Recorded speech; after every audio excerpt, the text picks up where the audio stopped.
Good evening, everyone. It's Chair John here. I would like to call this meeting of January 27th, 2021 to order. And I would ask you to all rise, or whatever you're doing at home, and to recognize the singing of our national anthem.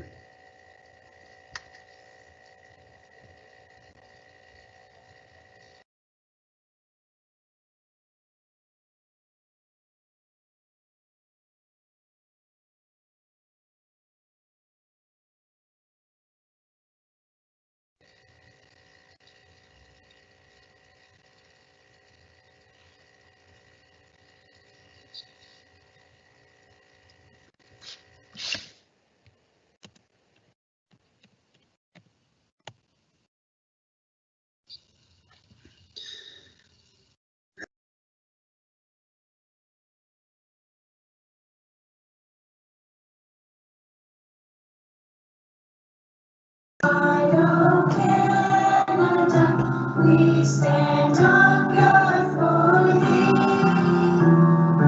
God, keep our land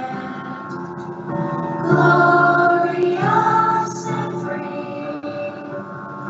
Oh, Canada, we stand on guard for thee.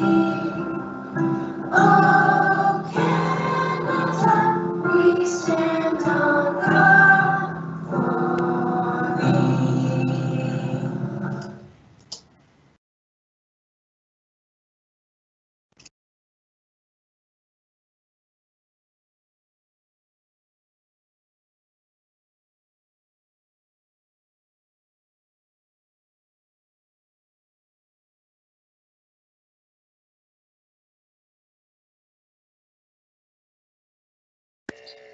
Thank you. Director, I would ask you to take roll call, please. Thank you, Mr. Chair. Good evening, everybody. This is the roll call for our public session meeting for the Upper Canada District School Board for 27 January 2021. Trustee Barry. Present. Thank you. Thank you. Trustee Cram. Present. Thank you. Trustee Danaher. Present. Thank you. Trustee Jacobs. Present. Thank you. Vice Chair McPherson. Present. Thank you. Chair McAllister. I'm present. Thank you. Trustee McCray. I'm present, Steve.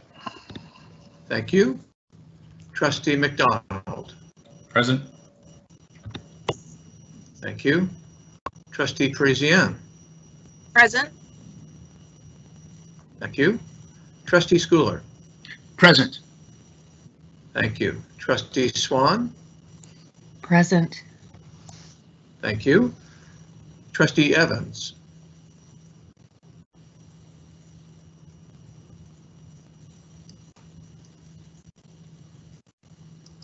And Trustee Hughes. Present. Thank you. Mr. Chair, you have quorum this evening. Thank you, Director. I would like to move to the consent agenda items. And before I read the motion, I would like to add two public personnel updates as information items under 12.0, if I could.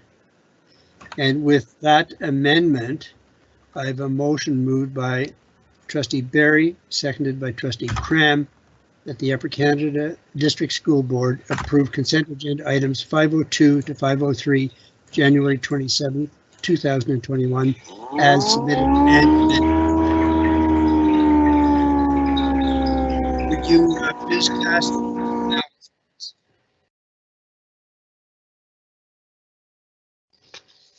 I'm voting in favor. I can't see it right now.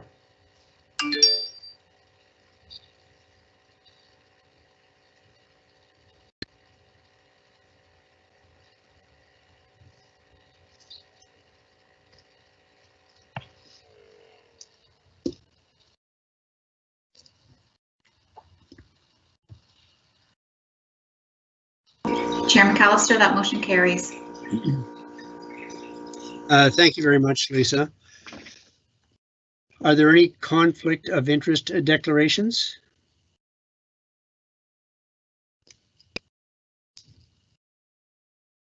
Hearing none. No, Yes, it I'm just sorry, took me a minute Vice to Chair. get here. On your transportation update, I will not take part in the discussion on that. Thank you. Hearing none other, I would like to move to 801, which is comments from our director. Thank you, Mr. Chair, through you. Trustees, good evening, and I wanted to bring two updates to you. Update number one is while we ordinarily have an operational report once a month, and one will be forthcoming at the next board meeting. We tend to be doing that in the new year at the beginning of each month. I just wanted to indicate to trustees that we have restarted schools in the Lanark, Leeds, and Grenville areas on January 25th back to in-person learning after the province had directed schools on January 4th to be closed as a way of trying to stem the tide of increased numbers for COVID-19. So that meant, as you know, trustees, from our last report, all schools were closed in Upper Canada as well. However, on the 25th, schools in those areas of Lanark, Leeds, and Grenville were reopened by a direction of the Minister of Education. And from all signs so far, from principals reporting to superintendents and superintendents sharing that news, that we've had a very smooth restart with students returning to our schools in those regions. And as you know, in the Stormont, Dundas, Glengarry, Prescott, Russell, and the City of Cornwall, Mr. Chair, our schools in those areas remain closed at the direction of the Minister of Education because the current time, there is still a concern that the COVID-19 numbers are not quite where they need to be satisfactory to both the local medical officer of health and chief medical officer of health for Ontario. However, it was pretty clear from the medical officer of health, Dr. Paul Remoliotis, in his last update to the community last Friday, of which he asked us to share that through our social media, that he felt that the numbers were declining in a good way, and that decline seemed promising for the near future. Apart from the update to let the board know, Mr. Chair, that the schools have had a subsequent transition, some open, some closed, starting this week. I also wanted to highlight that the work to move so quickly, to pivot so quickly from full closure to opening and to maintain and support student learning for an extended period of time. A big shout out goes to our principals, vice principals, teachers, support workers, and our office staff and custodians. They made sure that the school sites were ready to receive children back this week. And if we still were in closure in some of our schools in the east part of our district, we know that that the schools have been working very hard to reassure parents that our staff is there to serve them, and that students can expect the support to continue while they continue in that remote learning stance as well. Lastly, Mr. Chair, just a reminder to the board and to the general public that next Monday, February 1st, is a professional activity day in our school district, part of what was approved through the school year calendar that the board provided and presented to the Ministry of Education last spring. So we'll be updating the board on what the focus will be, but for our secondary schools, they'll certainly be focusing on student mental health and some other preparations for Quadmester 3, which begins next week. And for our elementary schools, Mr. Chair, they'll be focusing on report card preparation and the collection of and finalizing of conveying that data for students from term 1. So lots of things going on, as you can imagine, board, and I'm really pleased to be able to bring those updates to you at the start of this meeting. So thank you again. Thank you, Director. Insofar as my comments are concerned, they will be very brief, and I just want to comment on the conversation that the Minister had on his weekly conference call with me and the other chairs of the boards in Ontario. And the first one pertains to the grants for student needs. All he would say is that he was aware of the need and the pressure from local boards such as ours to find out sooner than later what their funding would be. And he just said that it would be sooner than later. The second issue that was raised, at least I'm just going to précis these, he talked about the decisions re closures in boards such as one of our areas down in the Eastern Ontario Health Unit. He talked about testing to support in-person learning, mobile testing sites, and perhaps full school testing as an option. I do not have details on this yet, so please bear with us as this will become more and more clear as time goes on in the next days. He talked about the eligibility for additional emergency child care being extended to more educational workers, which is something that we have been advocating for some time, and I'm hoping that we will see that. The second final item deals with the internet broadband capability and capacity in all of Ontario, but in particular, he just simply said that they were working to secure additional support.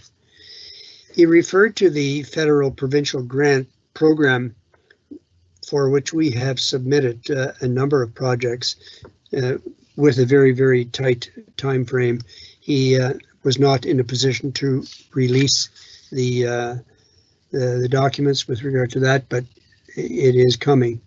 So that concludes my rather nebulous, vague report, but it is what it is.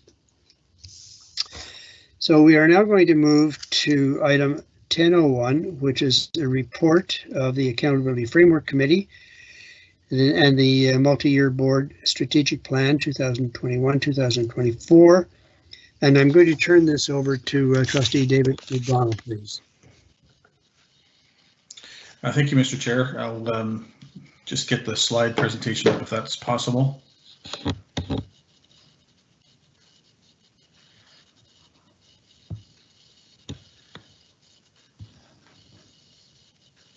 Or not.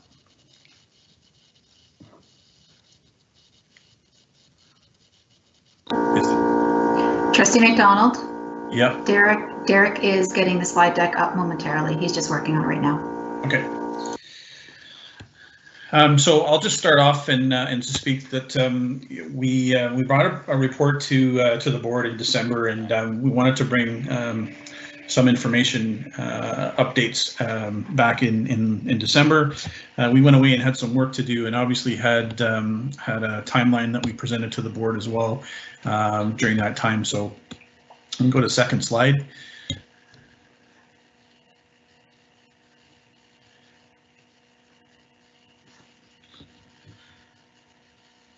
And this was the timeline that we had proposed back in December. So we were report to the board in December 16th. We met on January 20th. We had estimated at that time that we were going to report back on February 10th. However, we were able to accomplish much of our task and able to bring the report to you this evening as a series of recommendations. Next slide, please. So what did we talk about last meeting? We looked at what the next steps would be for the accountability framework, and a couple of the areas that we needed to focus on were some agreement around the critical success factors. We had one kind of outstanding that was that needed to have some polishing done to it to make it more responsive and I guess grammatically sound as well. We wanted to establish our goals and making sure that we were putting goals that were relevant and putting goals in place that were cognizant of the times that we're dealing with. Again, we would also look at the establish and review our KRIs, our key results indicators, and our results indicators. Most of our work really was focused on the key results indicators, not the results indicators. Next slide. And so coming back to the slide that I provided to you last time, the difference in this slide is the ovals or the circles, and this is the work that we concentrated on. So staying inside the red box on the what, the portion of the strategic plan that is really relevant and is the work of the board, but more particularly the focus that we wanted to bring to light at the accountability framework session was the critical success factors, which are under the present in the mission. It aligns with the mission.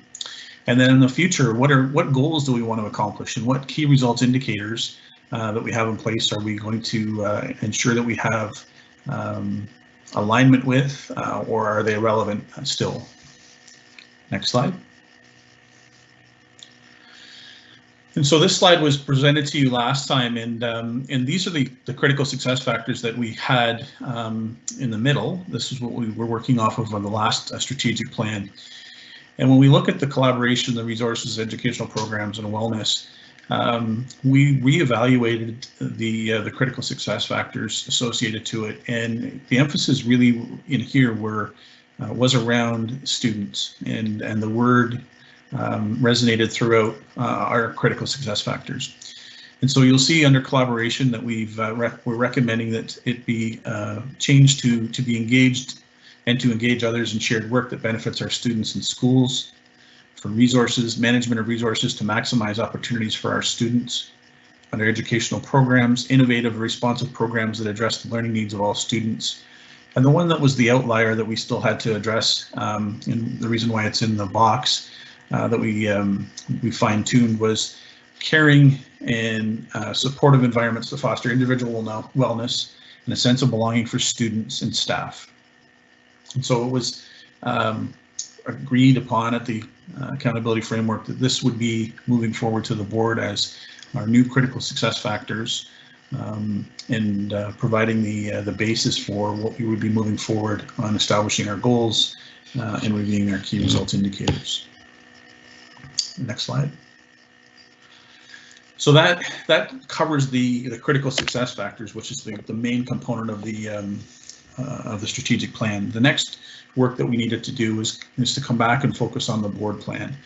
And the board work plan is really that small bite-sized pieces of what we're going to look to accomplish over a shorter period of time, while the critical success factors kind of go along the top of that strategic plan for a period of 2020 to 2024. And so this is just a slide that's been shared with you in the past, but to make sure that we were all on the same page, we concentrated on that first blue box in kind of leveraging into the second blue box as well from a timeline perspective. So next slide. Again, this is the work that we would look at. So from a board work plan, what does that look like, and what kind of information or what kind of work happens? And so the blue circle in the middle is really the alignment piece on how we would do things, and those blue boxes on the outside are examples and samples of data and reports and information that we would use to support that. So again, looking at the top left side, looking at baseline data and starting to set direction. So receiving information, making decisions based on data, and then starting to put a plan of action in place. Second, on the right-hand side is looking at the alignment of our resources to the goals that we establish. And we do that through a budget and how we fund programs and how we do initiatives. And so the top there really is about setting the direction, providing the high-level goals that we want to achieve, not specific tasks, not specific projects, but high-level goals of what we want to achieve that will align ourselves to our mission and vision. The other side of the top is really the work that we do to support the initiatives and the projects that staff will come forward and provide to us. And so our budget process is to support those goals and the projects that are being presented by administration to help us achieve those goals. The bottom section is identifying those programs, policies that we need to do. So if there's a policy situation that we need to evaluate and establish, then we can do that. And then we also implement, and this is how we implement, where we implement the programs or the initiatives that will be put in place and supported through our budget, but put in place through by administration. And then the other section on the left-hand side of the bottom is really that monitoring process. And when you look at the cycle process, it doesn't stop. There is a continuation on of this throughout the course of the year and then moving into the next board work plan. But that monitoring progress really comes down to types of reports coming to the board, the frequency of the reports, and any other data points that we would want to examine as we move through the course of the year. Next slide. So what are the key elements of developing a board work plan? So I talked at the outset of reviewing those key results indicators, and I'll get into what those are in a second. We review current baseline data. Now, in this particular one, we don't have a lot of baseline data. Majority of our work plans have been as a result and founded on some culture surveys that we've had. We haven't had a culture survey this year. We were due to have one. But given the circumstances, we have not had a survey this year. Then we would establish priority areas of focus for the board work plan and provide those recommendations to the board, establish specific goals for those priority areas, and then recommend those to the board, and also establish reporting requirements associated to those priority areas. Next slide.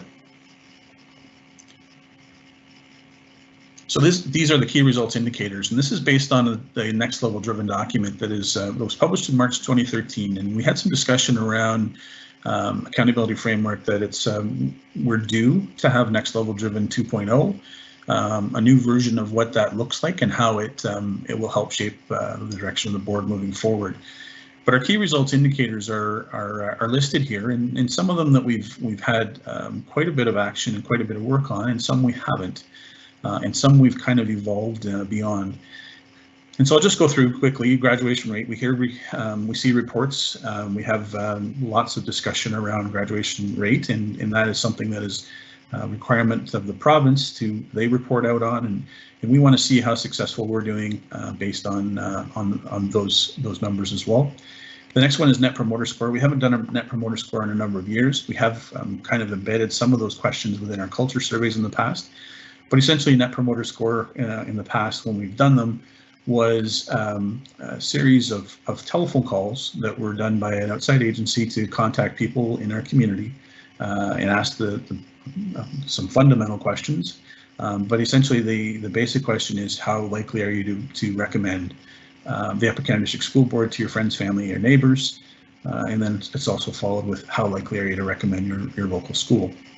So we haven't done that, but there is some discussion about what that would look like in the future and how that can be embedded in some of the other culture surveys that we are doing.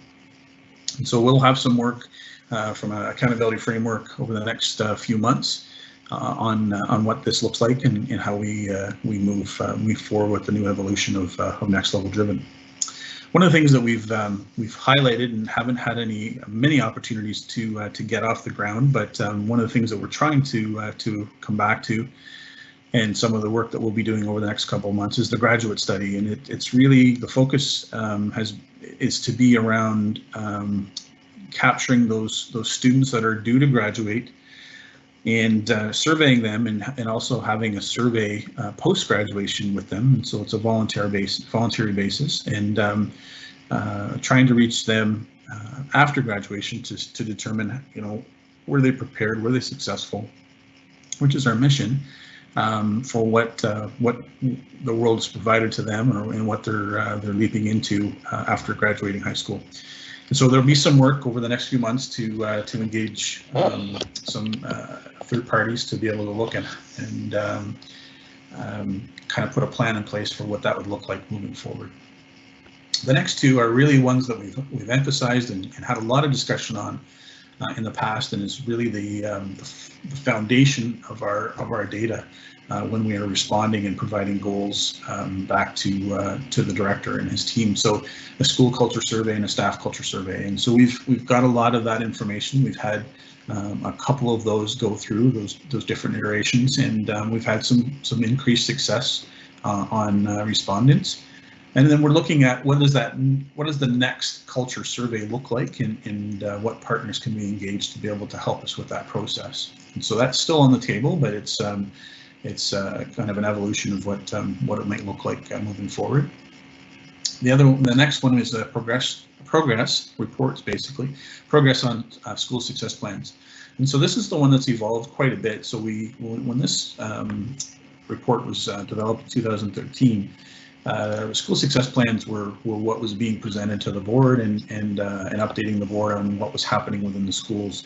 That evolved into SIPSAs, and we've kind of moved away. An accountability framework made that recommendation to the board a number of months ago, last year I believe, that we get away from the school reporting, but having some updates from schools in a different format to showcase and highlight the schools. And so, we're looking at what does that look like moving forward, and as we look at the 2.0 version, whether there's a requirement to have that specific key result indicator included. The last key result indicator is performance-based budgeting. We've had a kick at this once or twice anyway, and we had a bit of a pilot a number of years ago, but there's an opportunity for us to re-examine this as a board, and the language used here is performance-based budgeting, but based on our conversation with accountability framework, really what we're looking at is a budgeting process that allows greater insight into the establishing of the budget and greater insight into the monitoring of the budget process. And budget process is not developing and approving. The budget process is the continuing monitoring of it over the course of the year, so that we are compliant with our budget and not getting into a deficit situation, or if we are getting into a surplus situation, what things can we do to ensure that we are meeting the needs of kids if we have excess funds. So those are the key results indicators that we're working from as of today, with the exception of the progress and school success plans, and really form the foundation of what we have been doing from our board work plans moving forward. Next slide. So when we look at the data, how do we collect data, and what data do we use? Obviously, the grad weight is one of the key components. Culture surveys are another component. Audited financial statements, budget, financial documents, that type of thing are data points for what we would look at on the budget side of things. And then there's multitude of other data points that we can actually use to sort of help us through this process, to make sure that when we're establishing goals and putting targets in place and trying to put having administration put initiatives and strategies in place, that we're actually accomplishing something. So we don't want to put a plan or a strategy in place that really isn't going to meet an expected outcome, isn't going to align with our goal, which doesn't align with our critical success factor, and which doesn't align with our mission or vision. So we need to make sure that there is alignment all the way through. So more data points, more data points, however we want to toss it, is important. And as we find those and as we uncover those pieces, it's important that we bring them forward and use them to our advantage. Next slide. And so our previous areas of focus have been four primarily. There's been more than 4 goals, but the areas of focus have really been around graduation rate. And we had some specific goal to that, and a lot of times we've heard us talk about 90%. and then we had some incremental goals that we were trying to achieve. And on the culture survey, we had student and staff perspective that were, really key goals and targets that we were hoping to establish, and putting some direction into play for how the director and the team would put some strategies and initiatives in place to make those changes happen. And we'll get into the specifics of that in a second on the next slide. And then obviously community, and community was an important aspect from ongoing conversation in this board. We want to be present in our community, and we want to make sure that we have good corporate citizenship initiatives in our communities, and are being good partners with our community. So that involves a multitude of stakeholders, and not just municipalities, but a multitude of stakeholders. So next slide. This is what the board work plan looked like previously, and so you see here that on the left-hand side, the priority area, staff, student culture, community, and graduation rate. And then the critical success factors in the next column are those areas that would have been factored into how we were trying to make some change and put some goals in place associated to that. And what area of the critical success factor is that priority area responsible to or responsive to? Specific goals were in the middle.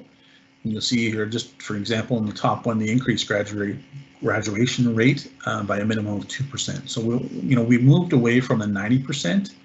What we were saying is we want to see growth rather than saying we want to hit this end result. What we want to see is growth, and so we put a 2% goal in place to grow, and it was based on the previous year's data. And then we would have put reporting requirements in. So we would have had reports that would have expectation for administration to come and provide reports from semester 1, and then second report at the conclusion of semester 2 with full graduation data at a September board meeting. So you see that flow is how we would progress and ensure that we're on target, monitoring our progress. And if we're not, what changes and what strategies do we have to do to move forward? And if there's changes and strategies to that, what's the implication to our budget? And so they all are moving at the same time. And if we have to adjust, which often we do, what is the impact and how do we support it? So that's just a quick overview of what it was in the past. The next slide will show you what we discussed at Accountability Framework and what we're bringing forward to the board tonight for recommendation as we would move forward for our next board work plan. So next slide. So this is the board work plan that we're looking to implement and move forward. So this will carry us into 2022. And the reason it's going to carry us into 2022 is to ensure that we have some time to put the plan in place, and then give us a chance to be able to build on it from the remainder of this school year, the beginning of the next school year, and we'll have an opportunity to reevaluate and have further discussion next year around this time, around the next board work plan. So this board work plan really, it's broken down a little bit. It's a little less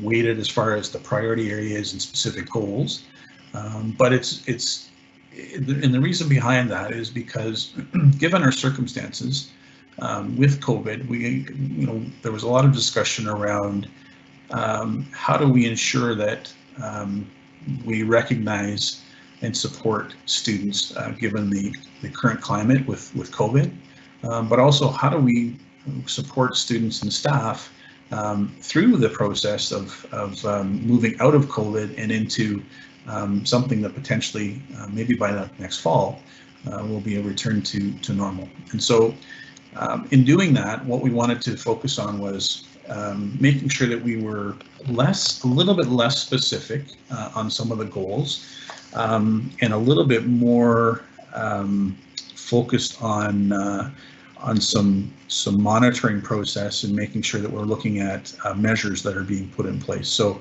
again, part of that comes from a lack of data that we were able to use to put some of those specific goals in place.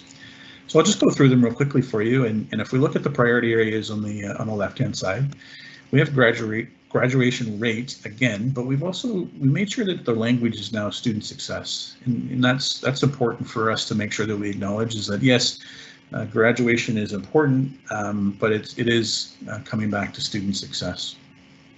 We do have staff culture still, and we do have student culture, and we still have community. And so that's the only change, is the addition and the movement to more student success. When we look at the critical success factors, again, nothing new, right? We already have our established critical success factors based on what we've recommended and what we've been working from. But when we look at the grad rate and the student success piece, the critical success factors that really align to that are twofold, and it's around the resources that we apply to it and the educational programs that we put in place. From a staff culture standpoint, again, 3 very important areas: collaboration, making sure that we're communicating and collaborating and having that information sharing, resources, and wellness. And then student culture, important aspect here for us, tremendously important as we move forward in dealing with the outcomes and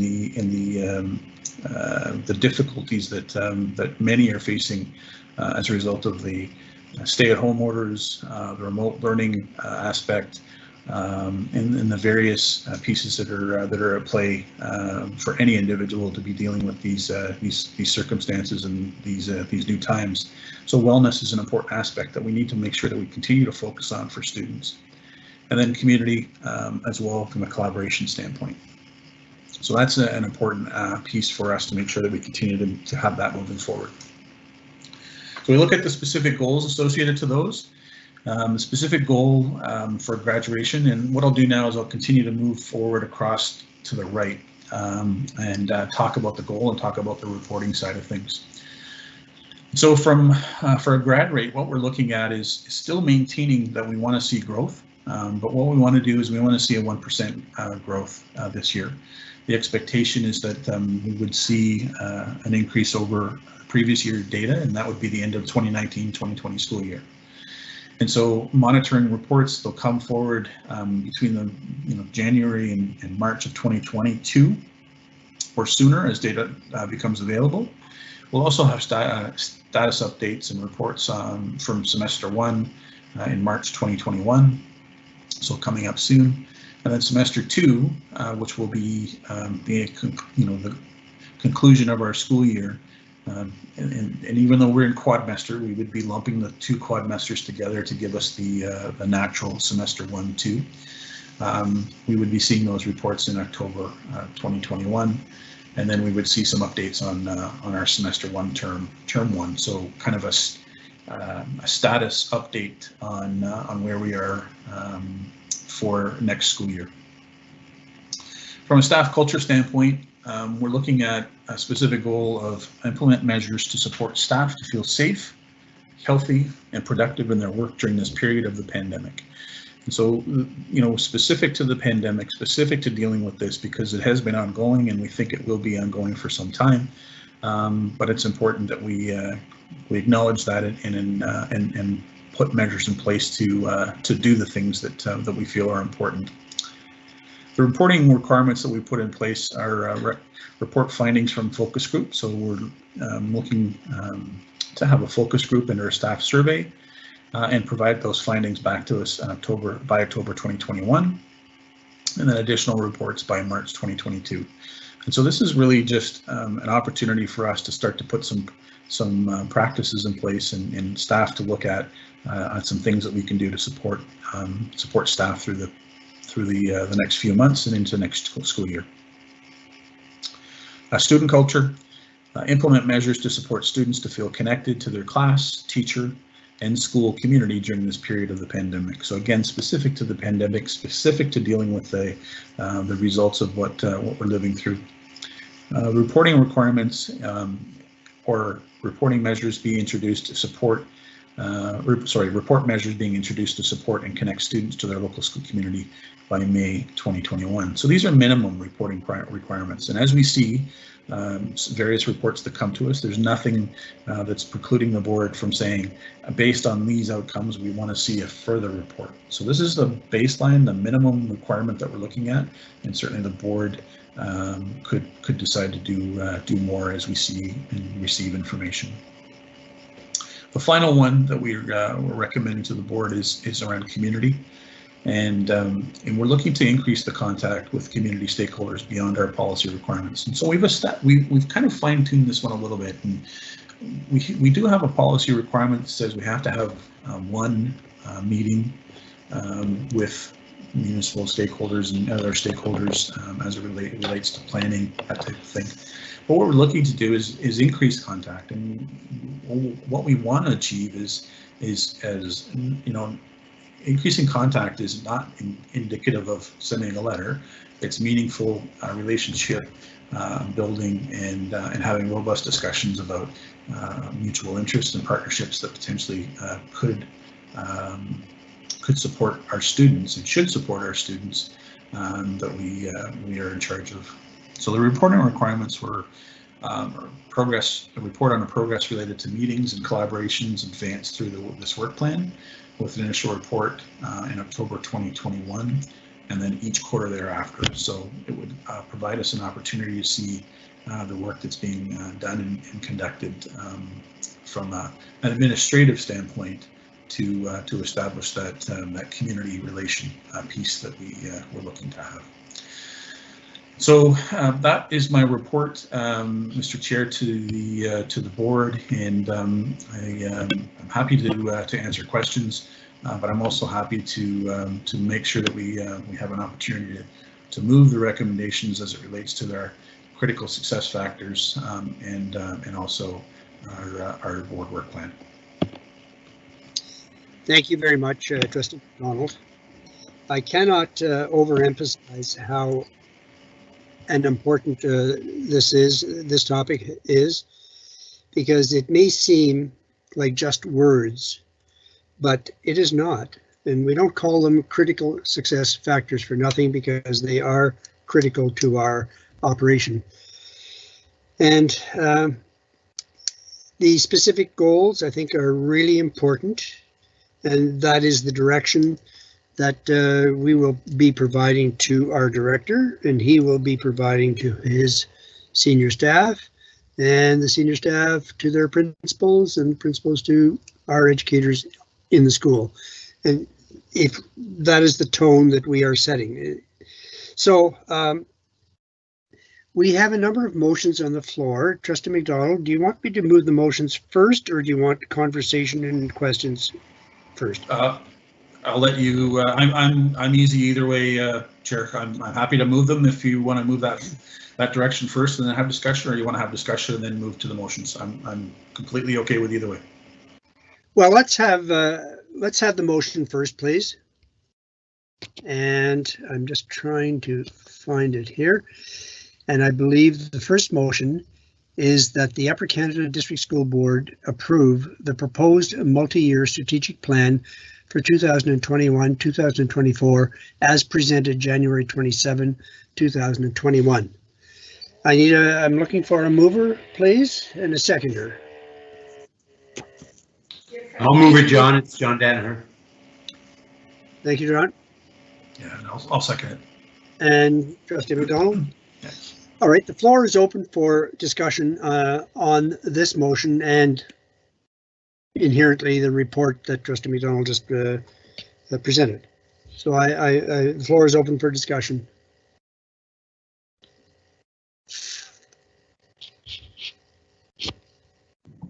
A question from Trustee Schooler, if I may. Yes, please go ahead, Trustee Schooler. First of all, thank you for that report, Trustee McDonald.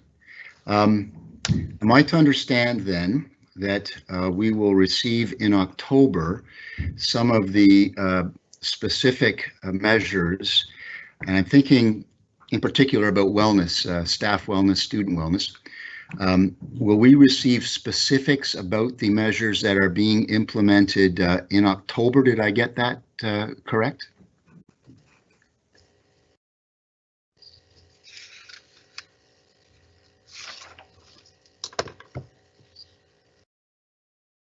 I'm wondering, Director or Trustee McDonald, could you answer that, please? Yeah, sure.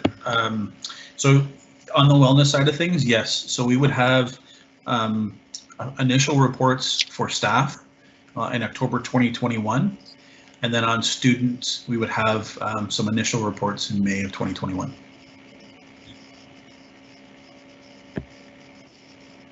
Great, thank you very much.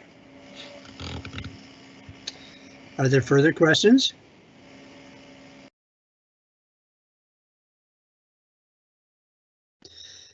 I have one, Trustee McDonald, and initially we were looking at the plan for the period, the multi-year plan for the period of 2021 to 2023. We have now extended it to 2024. Is that correct? That's correct, Mr. Chair. We did have some discussion about that, but certainly if the committee wants to correct me, that's okay. But my understanding was that we wanted to make sure that it was a little bit more encompassing, because we are into 2021 right now. So what it would do was allow us to have the remainder of the school year, all of next school year, and then a following school year to get us under our belt. And then in 2024, we would start to look at what that would look like moving forward. So the next iteration of that.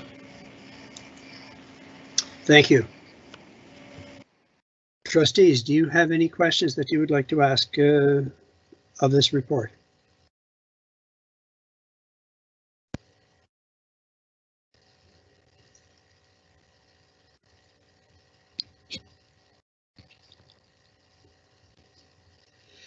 Hearing none, I have the motion. I've read it, and I would ask you, are there any questions? I would ask you to cast your ballot, please.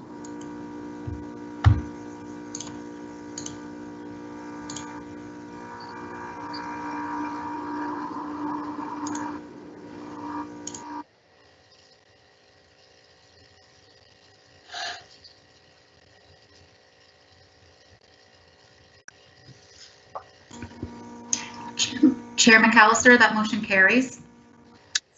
Thank you very much, Ms. Workman. I have a second motion that the Upper Canada District School Board approve the board work plan for 2021 as presented on January 27th, 2021. Any further discussion? Hearing none, would you please cast your ballot on this particular motion? Chair McAllister, are you using both movers and seconders for this second motion? I'm fine with that. Okay, thank you. I believe so, yes.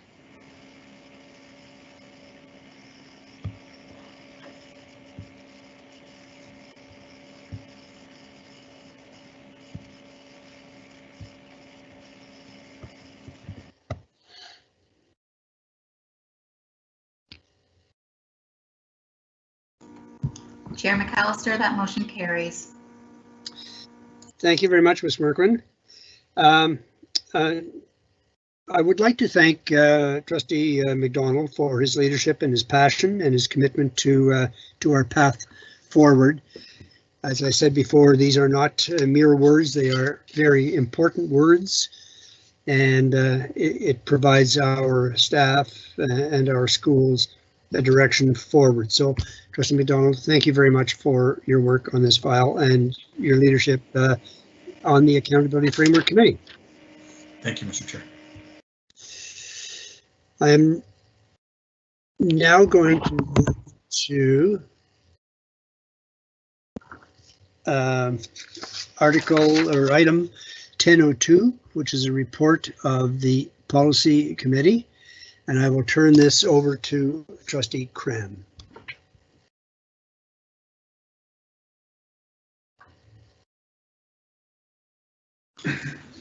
Thank you, Chair. Just as a brief review, the Policy Committee itself was established in October of 2019. It was established by a board motion in order to make sure we did review all of our policies in an appropriate time frame. When we started, the committee looked at the number of policies we had and the need to review them in priority order. The board at that point had 84 policies, many of which had not been reviewed for a number of years. We started out with a goal of reviewing our policies every 2 years. I'm pleased to report that we appear to be on track at this time, with already reviewing 66 policies since October of 2019. And we still have 2 more scheduled meetings to go this school year, which I am very confident that we will achieve our goal of reviewing all of those policies. With that in mind, I would like to commend Trustee Peresien, Trustee McDonald, and Director Sliwa in the work that they have done, the indulgences and the timeframes that they put together to review all of these policies. You can see that by the report that we put in front of you that we did review 13 policies the last policy meeting. And tonight we're going to be reporting on 5 of them. We'll then break the others down into the next couple of meetings so we don't bore everybody all at once. So I believe, Chair, you do have some motions in front of you. I think you have movers and seconders already ready for that as well. And I'm wondering if Derek would be able to put up the policies that they are as they are in the slide at the bottom, just to make sure people know exactly which ones we're dealing with at the time, at each time. Would that be possible, Derek? I'm not sure I have those slides. Okay, so I know that the trustees do have them at the bottom of the report. And they're individually there by link. So if we go through those, and maybe Chair, you could start with the first motion. Thank you, Trustee Don. We're going to start with the motion number 1.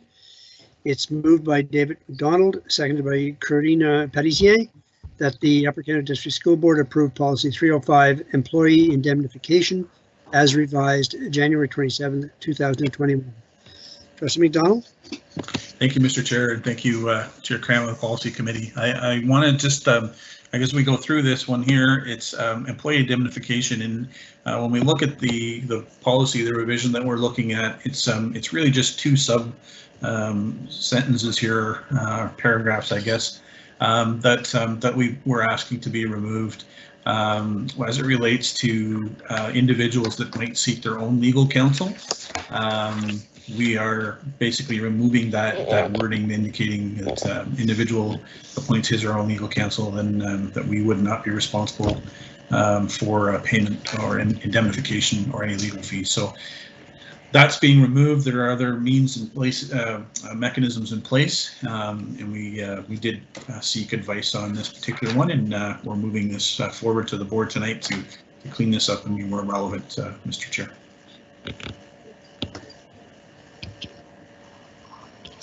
Trustees, do you have any questions?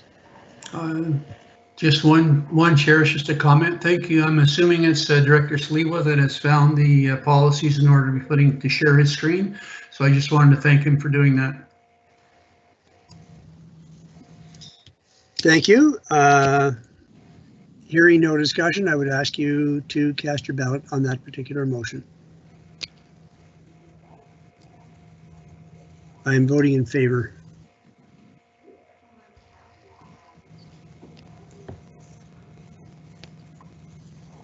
Chair McAllister, that motion carries. Thank you. I'm going to move to the motion number 2. It's moved by Karina Peresien, seconded by David McDonald, that the Upper Canada District School Board approve policy 307, freedom of information and privacy, as reviewed in 2021. And I would ask Trustee Peresien to speak to this, please. Thank you. Through you, Chair. We met as the policy committee. We reviewed the policy, and as per the policy is stated, there are no current changes to bring forth for recommendation. It's to approve the policy, to note it has been reviewed, and to move forward. Trustees, do you have any questions? Hearing none, would you please cast your ballot? I'm voting in favor. I'm in a bit of trouble here switching from screen to screen, but that's just me. Chair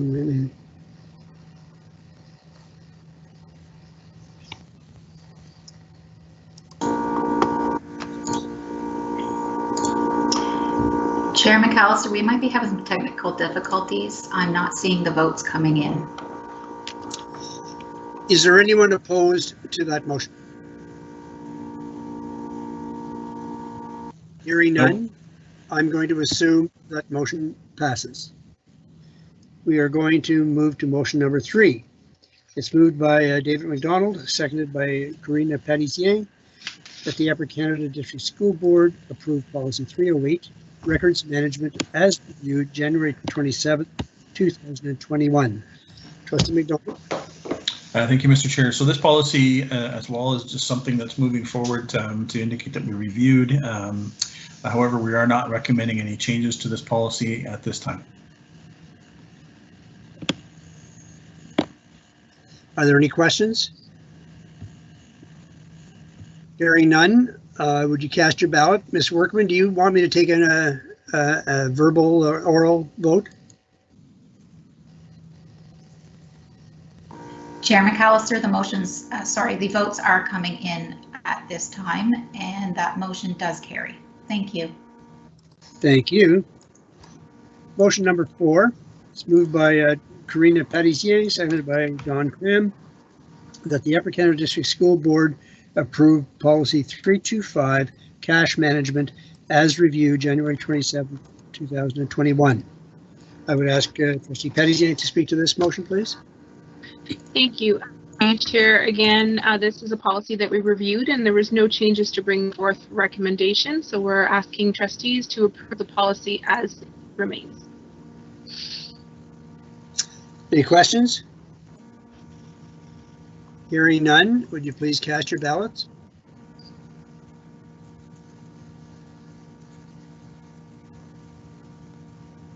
I'm voting in favor. Thank you.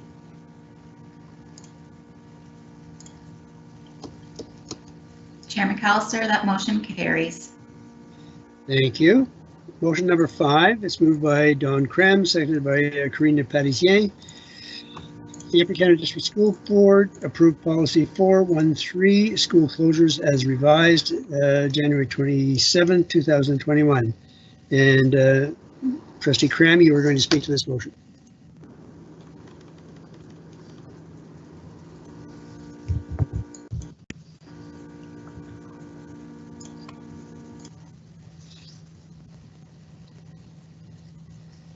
Thank you. School closure policy 413 was brought forward for review to the board in October, I believe, in a format that said we would be posting it on our landing page. The requirement of the Ministry of Education is that any time that we were slated to or wanted to change our school closure policy, it needed to be posted for the communities and our clients to review and see if they agreed with it. That was done, and it was posted for 30 days. We did not receive any objections or negative comments regarding the change to the school policy. If you do look at it, basically what was happening before with our policy is we had our belief statements, our policies at the beginning, and then we went further and we actually published part of the policy being the Accommodation Review Committee, the Accommodation Review policy by the ministry, the guidelines, and just put it into the school policies. That meant that every time we wanted to change policy, we also had to redo the accommodation review. It was done by our policy in 2016. The ministry did revise it in 2018, and so we would have had to review it in 2018 and come forward with a policy change just because of that, when we had no intention of closing schools. So when we looked at it, even though we have no intention of closing schools right now in any of our thoughts, we decided what we would like to do is take out the accommodation review guidelines from the policy. So we just dealt with our own particular intentions of what we wanted to do with this policy, and therefore refer it back to the accommodation review guidelines whenever the ministry publishes them. So the basic changes, we've taken out anything to do with the accommodation review, but then changed it in our policy comments to make sure that we included that it was the accommodation review guideline of April of 2018 would be attached to the particular policy as a link so people could still follow through with it.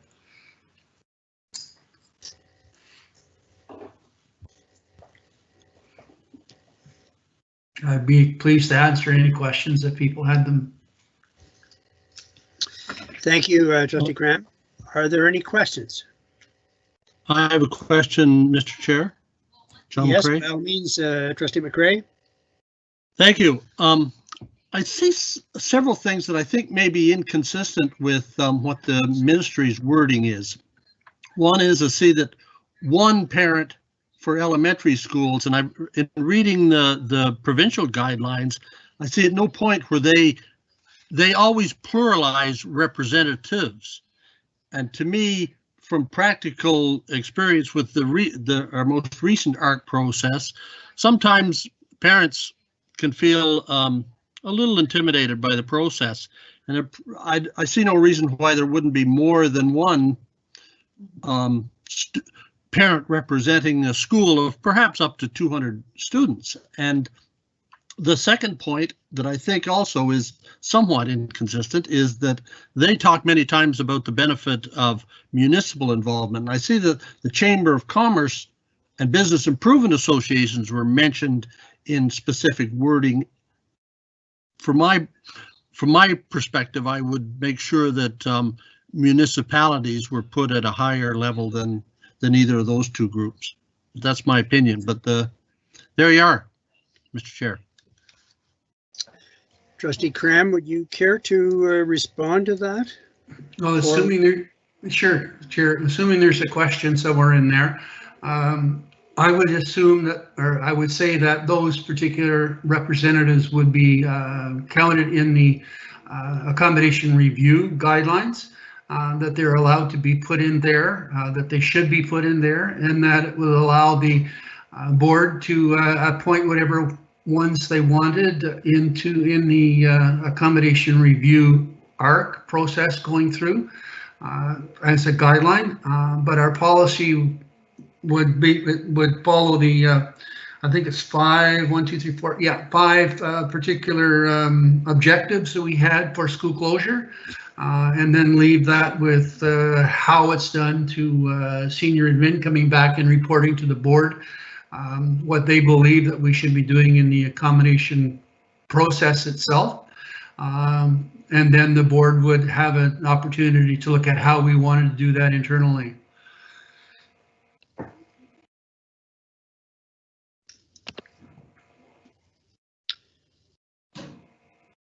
Trustee McCrae, does that answer your question? Well, my question was about one representative that's on the top of page 3. And I don't think one parent representative is enough for an elementary school, but that's the wording. So I guess I'll have to decide what I vote. I have a question for Trustee Cram. Is that the wording in the legislation, or is that the wording just in our particular policy? It's the wording in the accommodation review guideline legislation from the ministry, and not in our currently it's in our policy because we have included the accommodation review in our policy.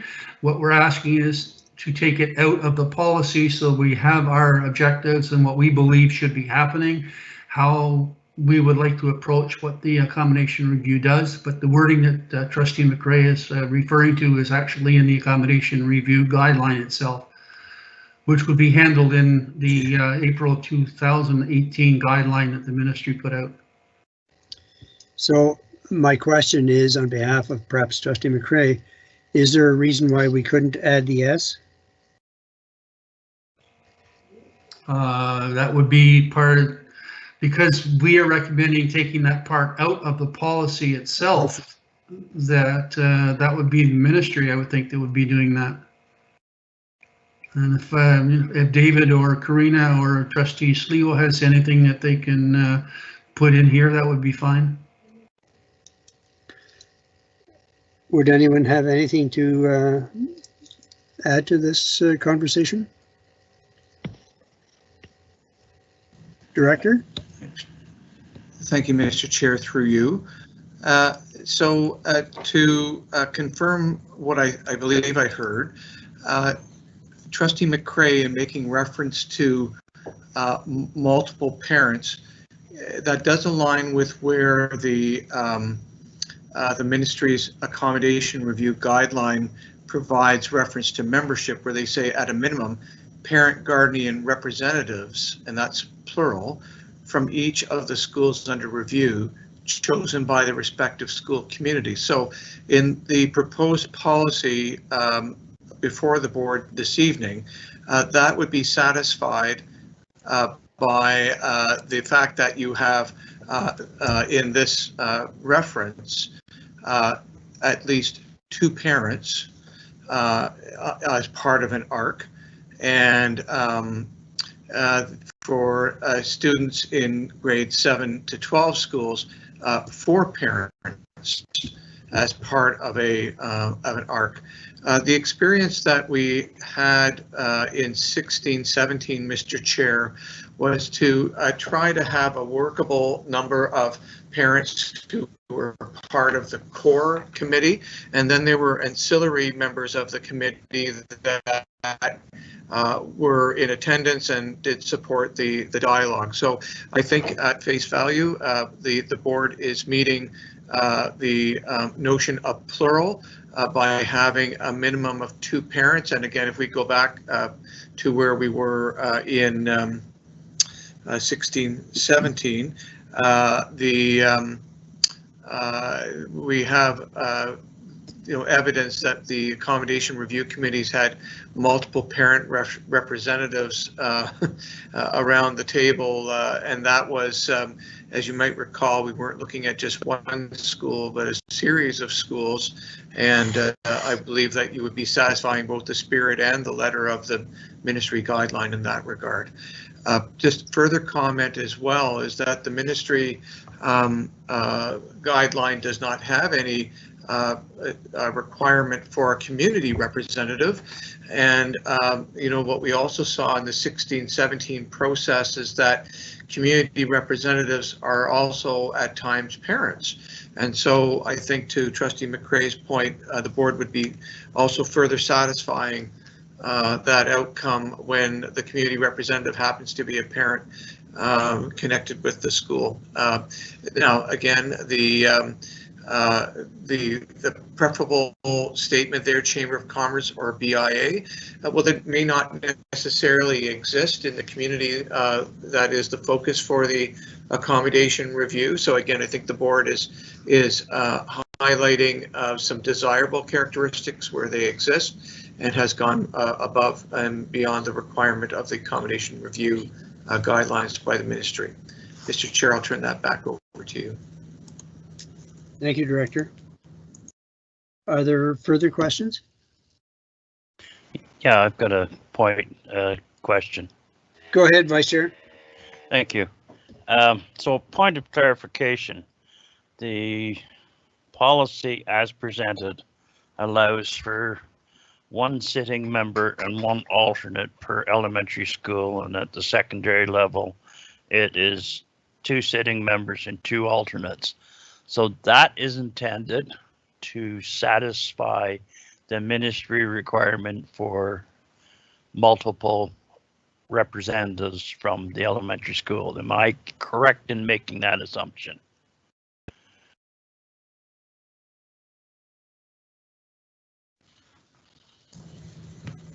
Is that for me, Chair? Yes, go ahead, Trustee Graham. I would say you're correct, Vice Chair McPherson. Again, that's part of the ARC, part of the guidelines that are in the 2018 guidelines from the ministry. And whatever is there, we would have to follow. but that would be the reference that we would make in our policy. So we're not actually talking about the ARC itself in our policy, because the ARC would come down to being part of the operational process that we would still have some input into, or some guidance for it, some suggestions for it. But it is part of the Accommodation Review Committee and we're at guidelines, and we're not changing any of that at all.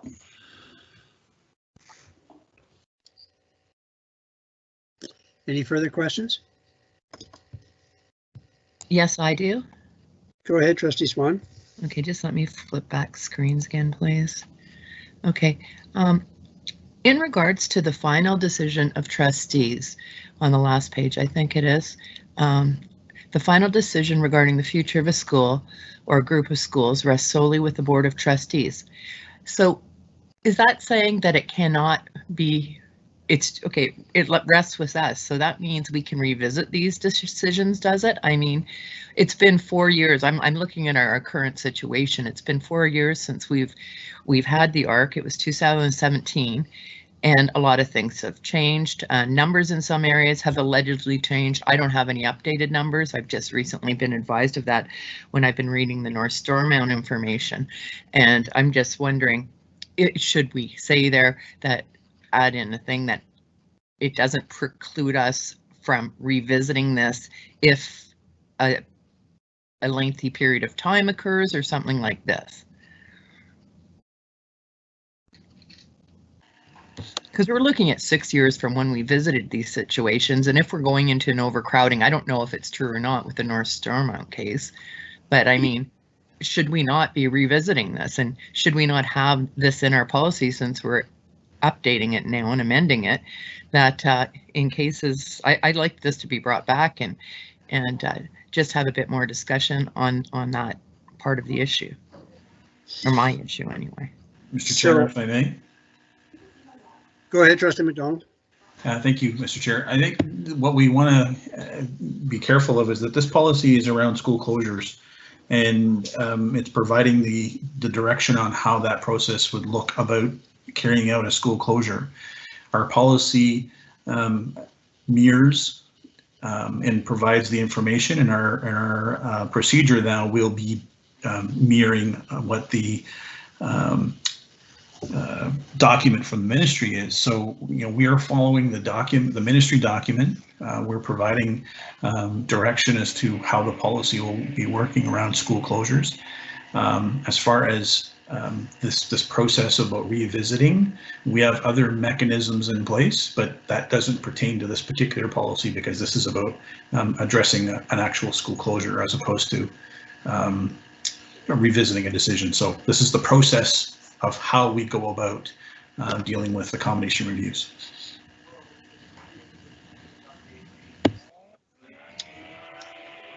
Thank you. Director, would you care to comment further on this? No, thank you, Mr. Chair. I was going to raise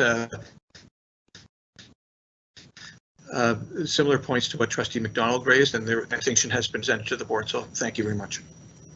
Thank you. Any further questions, comments? If not, trustees, I would ask you to cast your ballot on this policy item.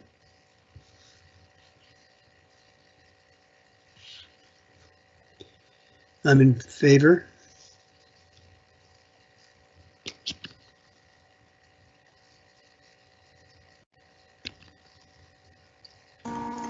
Chair McAllister, that motion carries. Thank you very much, Ms. Workman. We are going to move to 1101, which is the enrollment update 2020-21, the original projected average daily enrollment, ADE, versus updated ADE. And I believe I'm turning this over, Director, through you to you, and then through you to Executive Superintendent Hobbs and Manager of Planning and Service Excellence, Sarah Crawford. Yes, thank you, Mr. Chair, through you.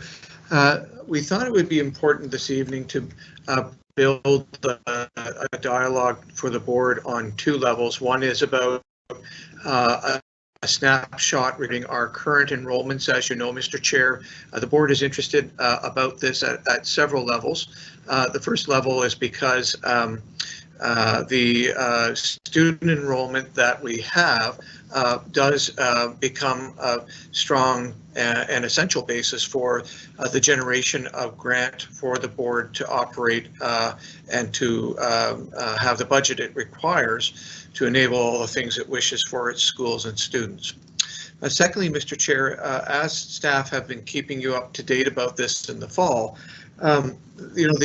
this is an unusual year, and we are trying to track some of the anomalies and trends that are surfacing as a result of the extreme uncertainty that exists in our communities as it relates to the pandemic, and understandably how parents are making choices with regards to their children's attendance at school.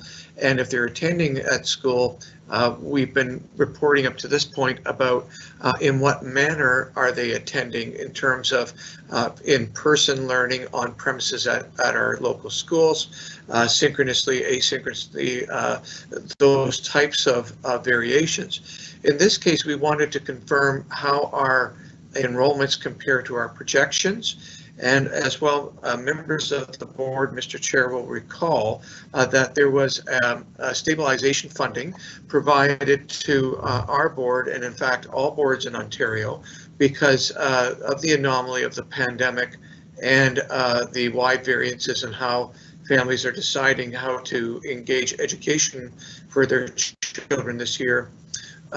There is a great deal of variance in projections and actuals in all school boards this year because of the factors of the community health picture. So tonight's presentation, Superintendent Hobbs and our Manager of Planning, Ms. Crawford, will walk you through the numbers as we know them currently, and then we'll look forward to entertaining any questions the board may have. Thanks, Mr. Chair, and over to Executive Superintendent Hobbs.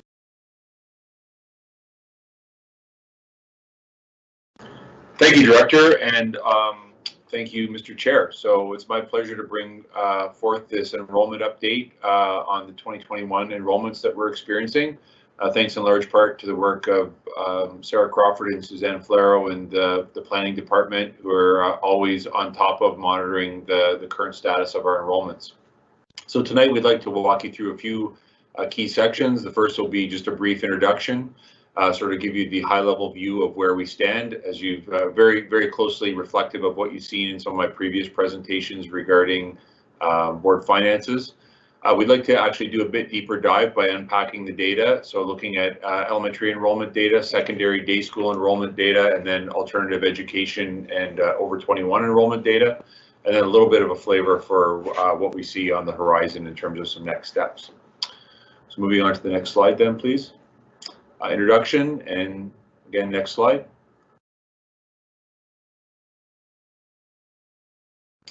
So just by way of background, as you know, we monitor enrollment throughout the year, but like our current, like our financial updates, what we tend to do is take snapshots at a couple key points during the year for the record, because it is quite a lot of work to actually aggregate all of this data and assemble it into a sort of a cohesive format. So first of all, what we do is in the spring, we'll do original spring enrollment projections for the upcoming year. So that will occur in February, and in fact, Sarah and her team are getting started on that with the cooperation or the input of schools right away.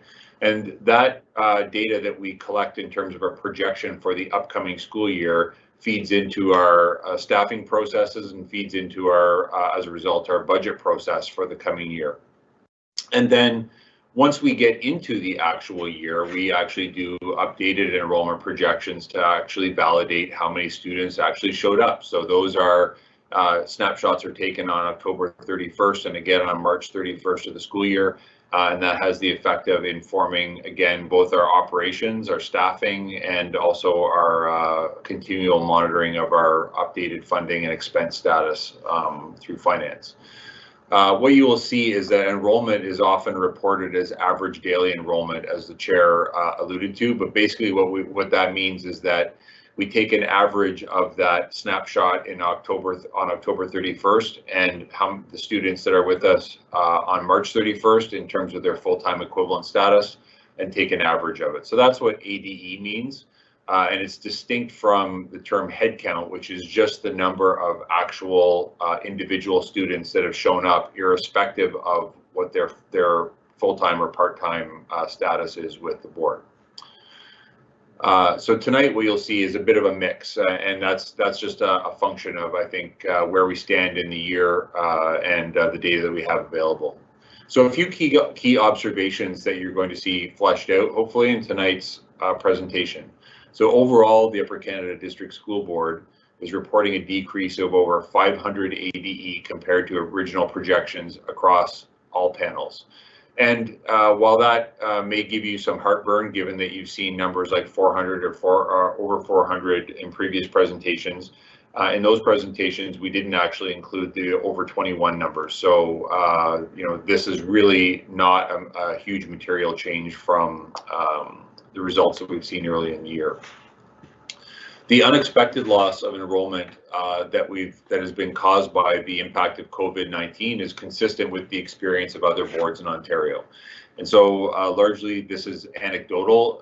It is borne out by some informal survey data that's been collected through channels like OASBO.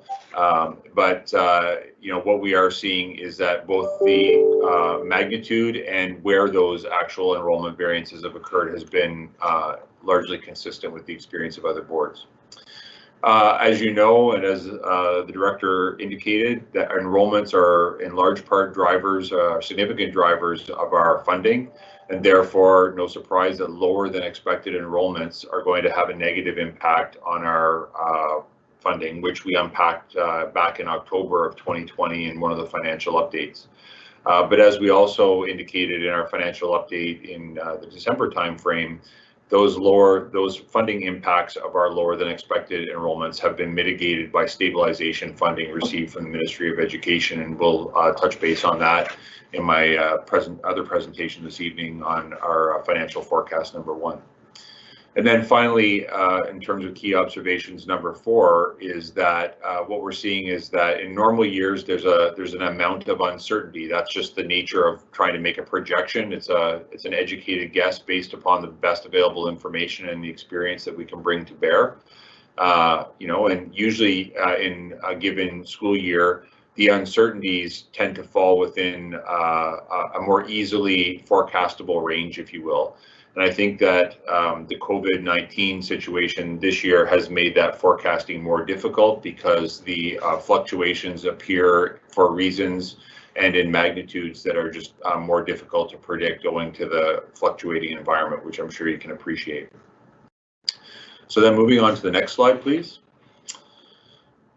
So overall, what we'd like to do is give you the helicopter view. And generally speaking, I think what you've seen is really here in the past, really the first 4 rows of this table on slide 6, which is titled Overall System Enrollment Summary. And so what you would see here is that in elementary, we're down about 245 students. In secondary, students under 21 years of age in regular day school, down about 44 students. Secondary alt-ed under 21 years of age, down about 200 students. And down about 92 in students that are over the age of 21. So that's a total of 581 ADE. And that doesn't include continuing education and summer school. So moving on to the next slide then. What we'd like to do now is just unpack some of that a little bit for you so you can have a bit deeper dive into the data in most of those, if not all, respective rows. So next slide, slide 8. So first of all, the focus here really is on kindergarten. So what you can see on this slide 8, where we're talking about unpacking the 2021 elementary enrollment, what Sarah has done is given you a breakdown of the variance from the original projections in terms of headcount for each of our grades. And what you can see here is that we're down 243 as of the snapshot date that was taken, and down 73 in junior kindergarten, and then spread more or less kind of evenly across some of the remaining grades. But there's a pretty significant bulk of those, or a proportion of those losses are in the JK kindergarten.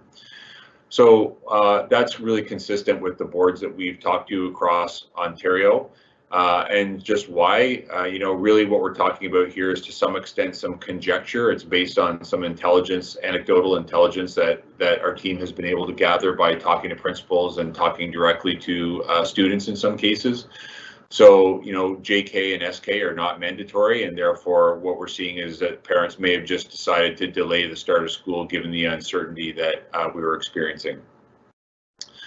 And as I said, other Ontario school boards that were surveyed experienced lower than projected enrollment in JK, and for them it accounted, for between 20 and 50% of total reduced elementary enrollment. So that just gives you a flavor for where that spread is. So moving on to the next slide then, slide 9.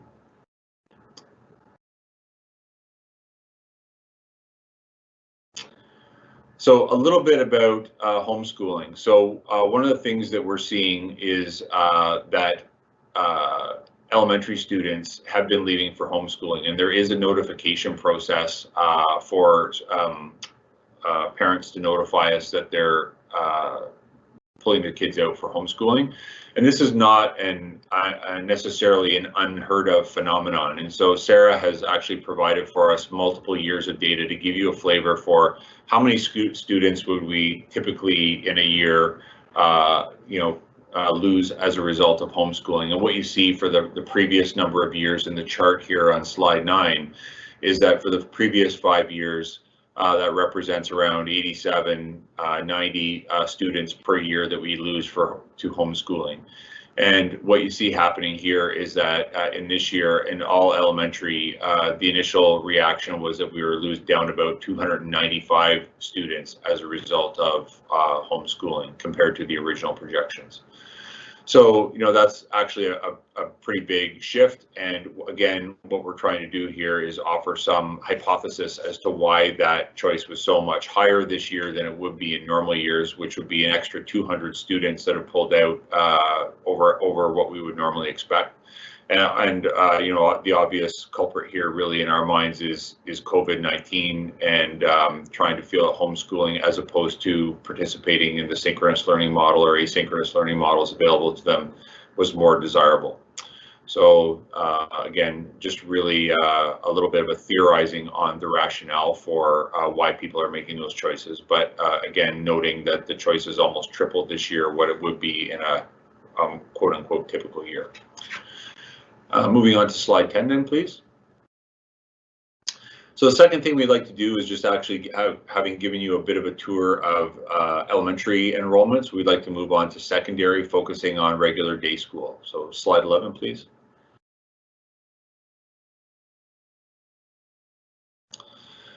So in terms of regular day school, again, Sarah's provided a grade by grade breakdown of what the losses are in terms of headcount. And so what you can see is that in secondary, we're down a total of 38. So this is obviously quite a big contrast between the elementary panel where we're down 240 or so in terms of headcount.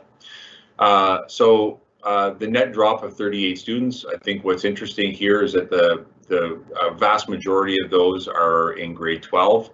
One of the things that I think is Sarah had a really great insight in terms of the effect of the quadmestering model. So there have been some instances where students who are taking 2 courses in a quadmester model will drop a course and can't pick up a replacement during the same quadmester. So they'll potentially wait, or they'll make other plans. And so there's some interest there in terms of how this is happening or what the dynamic is. And then, of course, international students compared to the 2019 international student enrollment of 300. As you'll remember back to the original estimates in our budget when we were in the full throes of the pandemic and trying to get our heads around what the opening of the 2021 school year is going to look like, we had already dropped our projections rather dramatically down to 93 students. and the actual number that we have is 77. So that represents a further loss of 16 students that are represented in the chart at the top that Sarah has put together. So the observation I think that we would have with regard to regular day school for secondary is that the enrollment variance is down, of course, but it's not down that is as wildly different from what we might expect in another year than elementary is, for example. And in fact, for most grades other than grade 12, it's shown to be stable and even up a little bit in some cases. So again, advancing to slide 12, please. So just a little bit more now about under 21 alt ed and 21 plus enrollments. Next slide. So in terms of alternative education students, these account for a large proportion of the current ADE decrease from projections. So under 21 alt ed enrollment is down 200 from the original projection, and over 21 enrollments are down 92 from the original projection. And again, right now we're at the level of when these students leave, it's really difficult to, I think, provide a really coherent or consistent answer for why they're leaving. We do know that the students that we're talking about here may be caring for young children. They may not be comfortable committing to in-person learning program during the pandemic, and they may not be able to take as many courses as planned previously due to other pressures, that they might have, such as work or caring for other family members. So, I think that broadly we could say that, given that this is as unusual as it is compared to other years, it's the obvious answer would be attributable to COVID-19, but what is it specifically for the individuals? It's really much harder to tell, and that would have to be, I think, subject for further study that we'd have to undertake. So slide 14, please. So looking ahead, slide 15, please. So again, we expect some continued fluctuations in enrollment this year as circumstances change. And again, I would say that in any given year, we experience uncertainty when we're trying to make projections about anything. It just so happens that the nature of the uncertainties and the magnitude of the uncertainties in a quote unquote normal year are a little more predictable, or at least the range of variance is a little more predictable. And this year, I think, as you've observed the changing operational state and the discussions around the changing operational state dating back to the summer through the holiday season and, as recently as the last couple of weeks, this kind of challenge and fluctuation is really, we're seeing having an impact on enrollments. It's just more difficult to predict where they're going to occur and what the effects are going to be. Number two, as I indicated earlier, Sarah and her team are beginning to generate enrollment projections to inform our 2021 staffing. And again, we expect for at least a reasonable period of time to be living with either the throes of the full pandemic or perhaps some of the tail end effects. And it would lead us to believe that this situation of, variability in the environment and difficulty forecasting is going to be with us for some period of time. And, I think the other thing that's important for us is though this enrollment decline versus the original forecast is definitely concerning. And I think that it opens up a variety of additional questions about where those students have gone. Are they coming back? What can we expect? How do we get them back? In the very short term, our immediate concerns that we had in October around the short-term impact on funding has been mitigated by the stabilization funding that we've received from the Ministry of Education dating back to December 2020. And so overall, I think as we look out to next year and start developing projections for next year to inform our staffing and budget, I think given the continued volatility we expect in terms of our ability to forecast, we're really, I think, warranting a very conservative approach to how we project, and that's going to inform Sarah and her team's work going forward as we build those projections. And the next slide, please. I believe that is it for me. Thank you very much, and be happy to take your questions. Thank you, Executive Superintendent Hobbs. I would I would welcome questions from the trustees.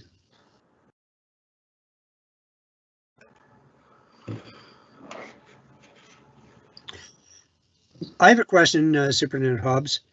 You talk about the stabilization mitigating factor in the declining enrollment issue.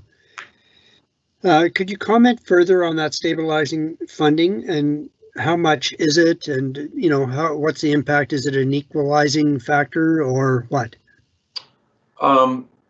Mr. Chair, yes, I'll actually unpack that a little bit more in my next presentation around the financial update, but it's around $6 million as a stabilization funding, and it would directly mitigate and I believe entirely mitigate the decline in funding associated with this enrollment variance.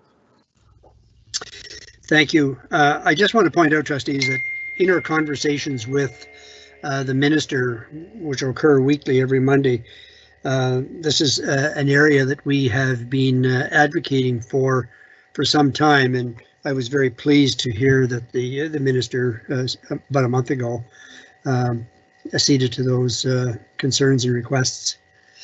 Are there any further questions?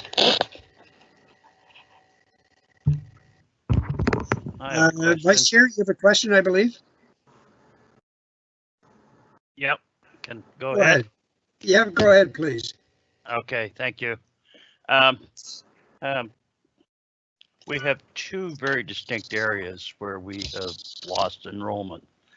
Are we going to undertake any strategies to recover those students, so to speak, or recapture them? And I'm talking particularly at the junior kindergarten level and at the other end of the scale in some of our senior students in the alternative program. Do we have a plan in place or a strategy to try to bring them back into the fold, so to speak? I just want to make sure my mic is on here, Mr. Chair. It is. Thank you. Yeah, I think that, really, I think that over the course of the last 10 or so years that I've been involved with the board, and there's been a really strong emphasis on capture rate. I think that in terms of bringing students back in the JK area, I think that we're going to be, as we always do, is leaning on principals and school staff as the people who know their communities best to really do what they can in the environment that we have to kind of coordinate that reach out and bring people back to the table, hopefully as they become more comfortable bringing their students back to school. So I think that kind of, one of the things that I'm pretty new to actually, I'm still playing the new guy card, there you go, but I'm still pretty new to this part of the cycle in terms of the enrollments, but I know Sarah relies pretty heavily on the input from the principals and their work in terms of coordinating JK registration and, reaching out to the community. So I would guess that that will proceed as it would, and also maybe double down in terms of attracting kids to our schools at that level. The TR Leger question is a really interesting one, and I honestly don't know the answer to that. I think that immediately what might spring to mind to me is, some of the work that Superintendent Coombs and his team have done about, at least in the under 21s, about credit recovery and bringing kids back to see them succeed with regard to graduation. But I think that that might be a more challenging group because they might be a little harder for us to put our arms around in terms of who they are and where they are. But I'm not sure whether maybe the director might want to weigh in on that particular one. Director? Thank you, Mr. Chair. Through you, I can confirm that, and as you heard from Superintendent Hobbs, we do have a quote-unquote comeback strategy that we use in secondary as a basis for ensuring that students who are, first of all, close to graduation remain tied to schools and school programs in some manner that way. Superintendent Hobbs is absolutely correct that we do rely a great deal on our principal front office staff who keep in touch with families who may have stepped away from formal schooling for a period of time. A good example of that, Mr. Chair, is that it's not uncommon when we receive notice by families who've decided to pursue homeschooling that they provide a reason for that, and really an opportunity for how to reach out and reconnect once that reason has been fully addressed in their view. So I'm not surprised that we would be doing those things. The other thing I would want to mention as well, that I don't know if Superintendent Hobbs mentioned, was that knowing that a number of the students that didn't join us this year from the JK ranks, our kindergarten registration program, which you know is already fully underway and being fully promoted right now, will continue to appeal to those families as well that were considering coming, chose not to attend this year because of the uncertainties of the pandemic. And now that we have really proven experiences in our models of serving children both in person and online, we would fully expect that we're going to see the benefits of children returning to class and connecting with us as part of their registration intentions. I'll turn that back over to Superintendent Hobbs, Mr. Chair. I believe Trustee Schooler, you have a question? Yes, thank you. Through you, Chair. Superintendent Hobbs, you had mentioned that our situation is similar to what other boards in the province are experiencing. And I'm wondering if some of those boards that you were referencing are our coterminous boards.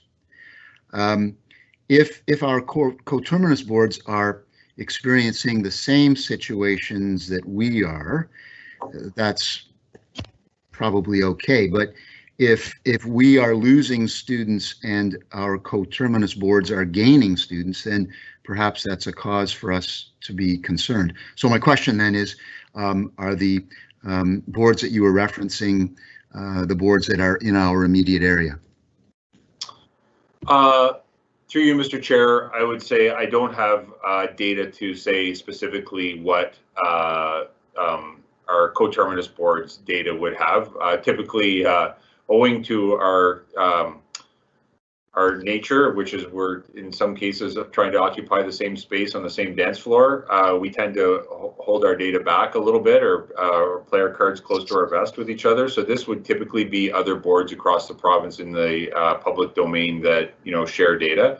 I think though, to your point, I asked that question myself when I was running through the data on the presentation with the team, and there's a couple ways that we would see migration to another board showing up. One way would be that students would just tell us when they potentially withdraw from the board that they're going to the coterminous board. And the second way would be that we would see an exodus of OSRs being requested by schools in the coterminous board. And I would just say anecdotally at this stage, that's not, we haven't gotten that as a strong impression. I'd like to be able to present you with more quantitative and more solid data, but just at this stage, what I have is anecdotal, and that's not something that we're seeing at large scale, but we can certainly, I think, follow up that question because it is one of interest to us as well.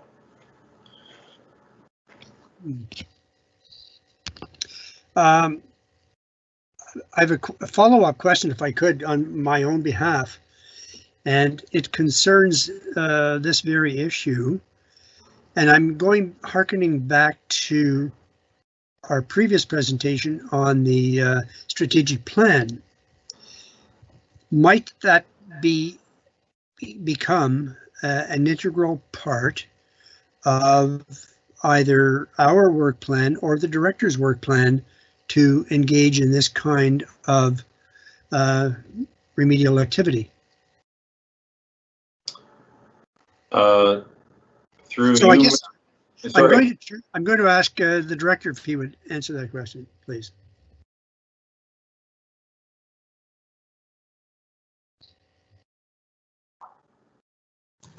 Thank you, Mr. Chair, through you. Your work plan that was passed this evening does have a focus on collaboration and community. So, there is several ways to approach that.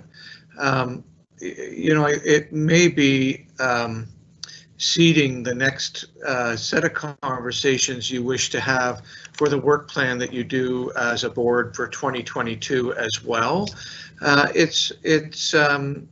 I'm not too sure, Mr. Chair, what I could offer in that regard, except to say that I think the work plan that you passed this evening has some opportunities to look at the student culture, although it more lands in the well-being range. And I do think that the graduation rate, student success rate, may open the door for a sidebar conversation about students that were with us and aren't with us now. Can we confirm, our ability to reconnect with them, especially if they were in grade 10, 11, and 12. So there's a couple of ways to skin this, I think, Mr. Chair, but it isn't explicit. It's more inferred in probably two of the work plan goals in the priority areas that were mentioned this evening. I'll turn that back over to you, sir. Thank you very much, Director. Vice Chair Bill McPherson, you have a question, I believe? Yes, I do. It's about the home learners. We've experienced quite a jump this year. And have we done any investigating to, or given thought to the reasoning behind this? Is it because of the poor infrastructure for internet in some parts of the board? Is it health concerns that with the COVID, they're simply deciding not to attend school? Or is there a shift in the demographics in some areas where we're having more homeschoolers move into certain areas? Just asking for an opinion. Through you, Mr. Chair. Oh boy. I think the first thing I would draw the Vice Chair's attention back to is the data. And so, I think that if you have we have 5-6 years of data, I believe that I believe we're on slide 9. That, and part of the intention for us was to show what we would consider to be a normal year. So over the course of the last 5 or 6 years, we've hovered around 90 students migrating out to homeschooling at the start of the school year. This year, we're 3 times that essentially. And the only thing that is really different is the COVID pandemic right now. So I guess it's a bit of speculation as to what we can infer from that. But if it was a demographic trend or a larger trend, my expectation would be that you would see a more gradual increase over a period of time. As the director alluded to earlier on, when students or parents signal to us, let us know that they're going to withdraw their students for homeschooling, they'll often signal reasons for that as well. And to be frank, we just haven't had an opportunity to pour through that and roll up the reasons and really digest what reasons were given. So it's really at a stage of just inferring based on the circumstances and the data that we have available why that might be right now. But we can certainly do what we can to take a deeper dive into that. Thank you. Thank you. Trustee McDonald, you have a question? Yes, thank you, Mr. Chair. I had 2 questions, but I think Executive Superintendent Hobbs answered one of them. My first question was really around the data tracking and making sure that we have the information. So I'm optimistic based on what his response was to previous questions that there is some work that's going to be done in looking into that. My other question, though, is around the JK students, and I think the explanation is reasonable and acceptable based on the circumstances we're dealing with COVID right now. Have we evaluated the risk of those 79 students not returning in September? And so, if our projections were that we were down 79, that's a potential of 79 less students going into kindergarten. So have we run the numbers to evaluate risk associated to that? Through you, Mr. Chair, it's a really good question. And I know I've had that conversation myself with Sarah about, do we expect, when we're building our projections for 2021, do we expect the normal number of students that we would normally expect in 2021 plus these 79 coming back, or are they lost to us forever? And part of the challenge I think we have is that, you know, when we've had students and we've lost them, we have contact information and registration information that we can use to sort of track them down. And, you know, with JK, presumably those are students that we've never necessarily had. So it's a little bit more difficult to pin them down and find them and ask them what their intentions are. But, you know, again, I think that the short answer to your question is we're not sure yet. And what we're trying to do is get the kindergarten registration stood up. And I believe if it's not up now, it will be soon, so that we can start getting some data based on actual registrations that are going to give us a signal about whether they're coming back or not. But, you know, really, I think the only remedy that we have right now, aside from, you know, again, doing our thing to let principals do what they can in this environment to engage families that are thinking about coming to JK, is monitor the data as those registrations come in. And then also, I think, you know, just from a risk standpoint, our only remedy is to really adopt a really conservative kind of approach to what our enrollments are for next year, and hopefully they come back, and that results in a good an uptick in our enrollments for next year. That would be the ideal scenario.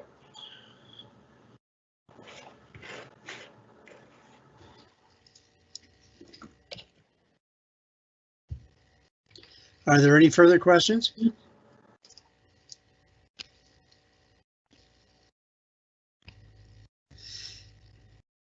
Hearing none, ladies and gentlemen, I would like to move now to 1102, which is the revised budget estimates. And I will turn this over to both the Director and Executive Superintendent Hobbs. Well, thank you, Mr. Chair, through you. Just as an introduction, the board is acquainted with the fact that it has its huge responsibility of creating a budget every spring, and then it's up to staff to have a periodic report back to the board on how those projections of a budget are faring based on the actual realities of engaging the operational year. So this is the first of 3 financial forecasts that the board will be receiving. And so financial forecast number 1 this evening is the best effort that staff will be bringing to you to help you to understand how the district is faring in terms of the resources that have been allocated for our operating schools, serving students and supporting our staff, and what is some of the trends that are surfacing so that the board is aware about what staff is minding and monitoring between now and the next financial forecast. So, Mr. Chair, I'll turn it over to Executive Superintendent Hobbs and his team, and then we'll see how the board wishes to drill down in any of the topics brought forward tonight. So over to Superintendent Hobbs then. Once again, thank you, Director, and thank you, Mr. Chair. I just wanted to check to make sure my mic was on, but I never turned it off, so that's good. So again, my pleasure to come back to you to bring financial forecast number 1 to you. I've given you financial forecast number 2 and 3 in the last fiscal year, and owing to my start date in February of 2020 as CFO, and it's my pleasure to finally get around to bringing you financial forecast number 1 for this year. So moving on to the next slide, please. Just to give you a bit of a flavor for what we're going to cover tonight, the first thing that we'd like to do is give you a little bit of a background and also an executive summary or the key results that we're reporting on tonight. We'll then take you through the detail of the financial forecast that will sort of give you the backup and the explanation for the key observations, and then a summary at the end of next steps and observations. So moving on to the next slide, please, number 3. This is something that you've seen before, and as we always say in finance, most of the time we're in various stages of working on 3 fiscal years. The blue bar at the top is we're oftentimes and currently monitoring and adjusting what's happening in the current fiscal year. In the middle yellow bar, we're, as we did back in December, we're reporting sometimes on the results for the previous fiscal year. And then the final red bar at the end, we're looking ahead at some points in the year to the next fiscal year and doing the plan. And I know we're going to be talking very soon. It's difficult to imagine that we're almost coming up on the start of budget season again. But for the purposes of this evening, we're really focusing on the blue bar. And as you know, at the top, we typically will deliver 3 revised financial forecasts throughout the course of the year. The intent of these forecasts is to pull together the best available information that we have to date and give you a flavor for, based on that information and the remaining uncertainties that we see unfolding through the rest of the year, how is the board going to end up the year financially based on our best available estimates. And that's what we're here to do tonight, is to give you the first of those 3 forecasts for how we see the board's financial picture shaping up for the end of this year, August 31st, 2021. So moving on to slide 4 then, please. So a little bit of background. And so again, your patience is appreciated as we sort of step around between last fiscal year and the current fiscal year.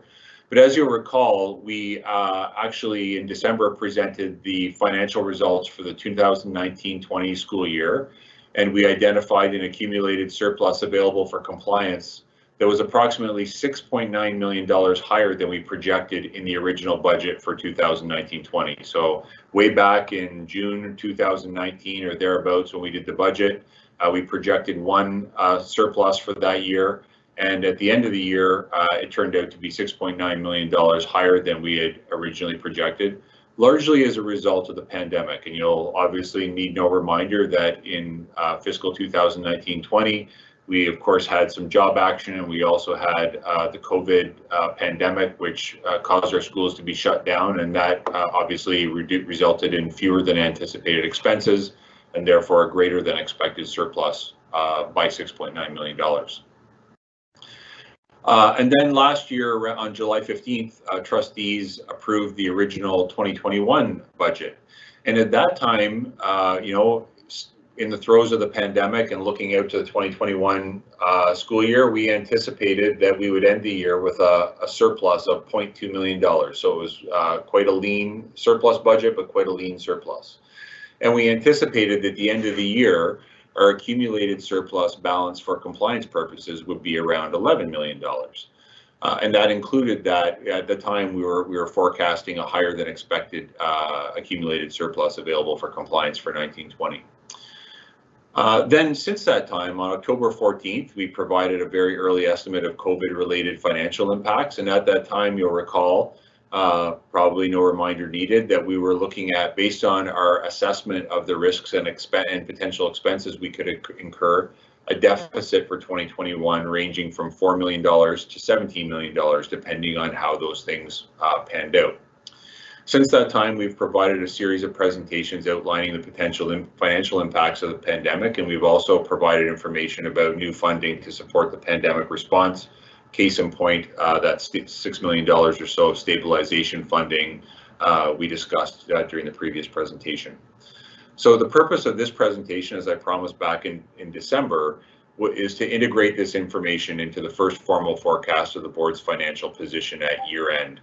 So this is pulling all that information about funding together that has emerged since the original estimates were passed on July 15th, the information that we have about new risks, the information about things like enrollment that have a financial impact, pull it all together, and how do we see the year ending up.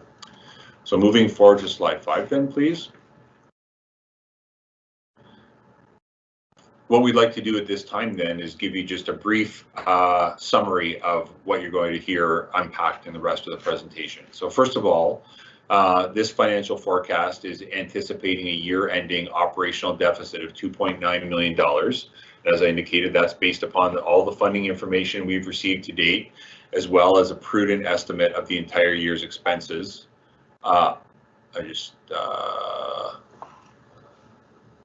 We'll pause here to see if we can get the deck back up. I'm showing a login screen.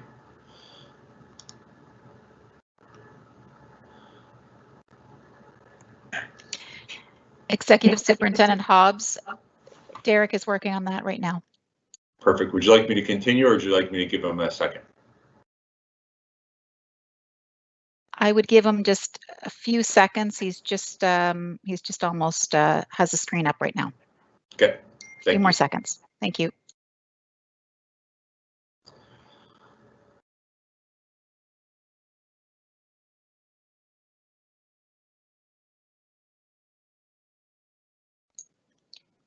You should see it on your screen momentarily. Perfect. And we're just going to flip to slide 5 then, please. Thank you. So financial forecast number 1, as I indicated, we're anticipating now a $2.9 million operational deficit for this year. And again, based on the funding and based on our assessment of risks that remain in the fiscal year. So should this $2.9 million deficit come to fruition, and the reason why I phrase it that way is because, like anything, it's a forecast. It's based on projection of what the future is going to hold for us in terms of expenses. And again, just like enrollment, it's a difficult time. Risks are coming in places and magnitudes that are unusual and out of what we would normally expect or anticipate in a year. So it's that adds a certain volatility to our ability to estimate. But if we were to end the year with a $2.9 million deficit, that accumulated surplus that we talked about, available for compliance, of $11.1 million that we ended 2019-20 with, would be reduced by that $2.9 million deficit, leaving us with an accumulated surplus available for compliance of $8.2 million. So essentially, the point of that accumulated surplus available for compliance is that it's if we were to run a deficit, we draw down that accumulated surplus by an amount equal to the deficit in order to balance. The COVID-19 pandemic, as I mentioned, continues to be a source of considerable volatility impacting the financial forecast. The good news, I think, though, is that we haven't identified any significant new risks. Thank you.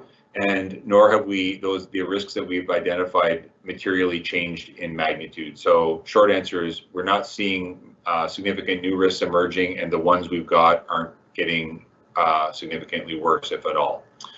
And again, staff will continue to monitor expenses and funding closely, and will bring further updates as required, in addition to the already planned financial forecast number 2 and 3. Moving on to slide 6 then, please.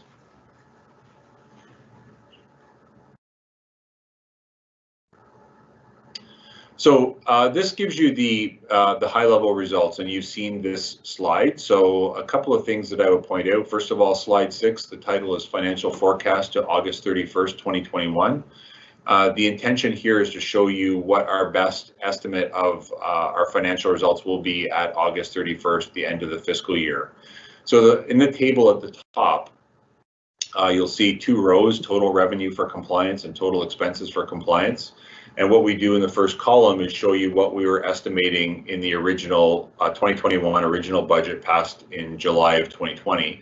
And as you'll see that if you subtract our expenses from the revenue at that time, we were forecasting a $0.2 million or $200,000 operational surplus.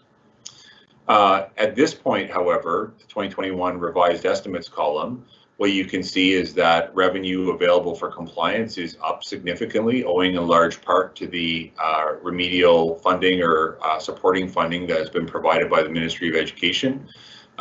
So we're up to $389.5 million. However, our expenses are also up significantly and by more, which means that we're going to forecast now a $2.9 million deficit, operational deficit at the end of the year.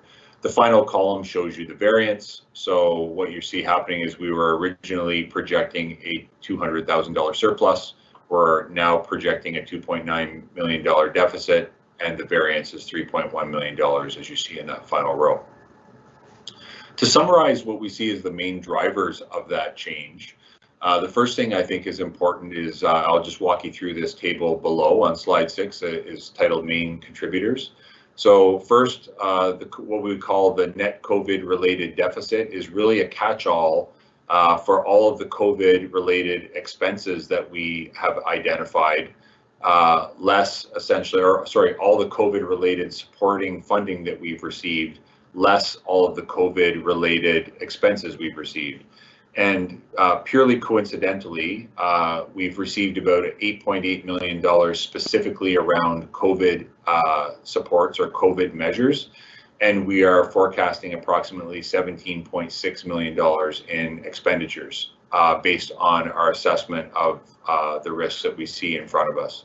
That results in a net deficit, if you will, of $8.8 million, contributing to a negative variance.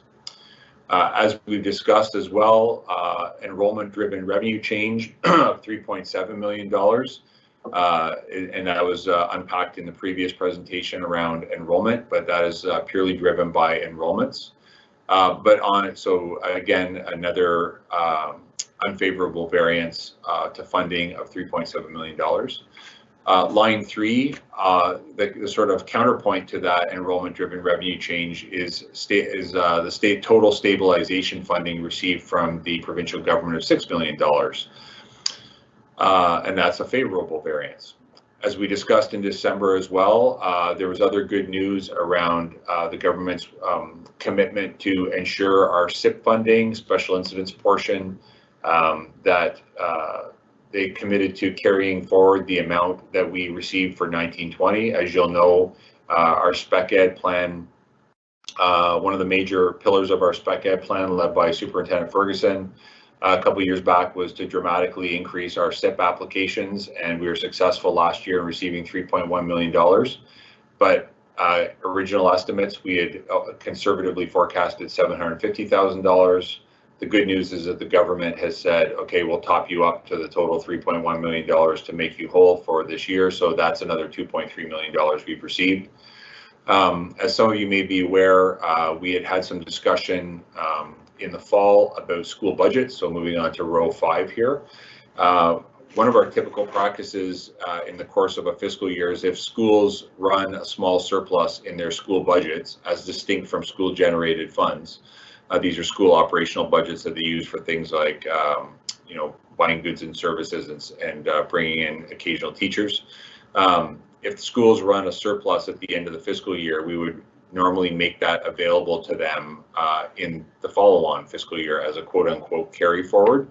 This year in the fall, owing to the concern and remaining uncertainty, we elected to not make that available to them right away. But in the last week or so, we've decided to make $600,000, which is roughly equivalent to the typical amount that schools would carry in a surplus. We've made that amount available to them. So that has an impact of increasing our expenses by $600,000 this year, assuming schools spend it. With regard to our transportation funding, we're currently showing a $900,000 surplus in transportation, largely driven by some of the efficiencies that we have been achieved through our year 2 of our bell times and reductions in school to home services. This isn't really related to COVID, but some of the things I think are important is that, again, our schools have been in a significantly reduced operational state for a number of weeks. Those savings aren't reflected here.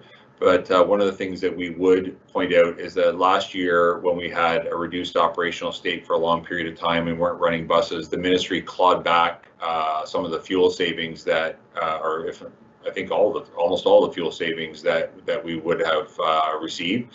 So it's not certain to us how that surplus will play out, whether it's something that we are allowed to keep or it gets clawed back in whole or in part. So just some caution there.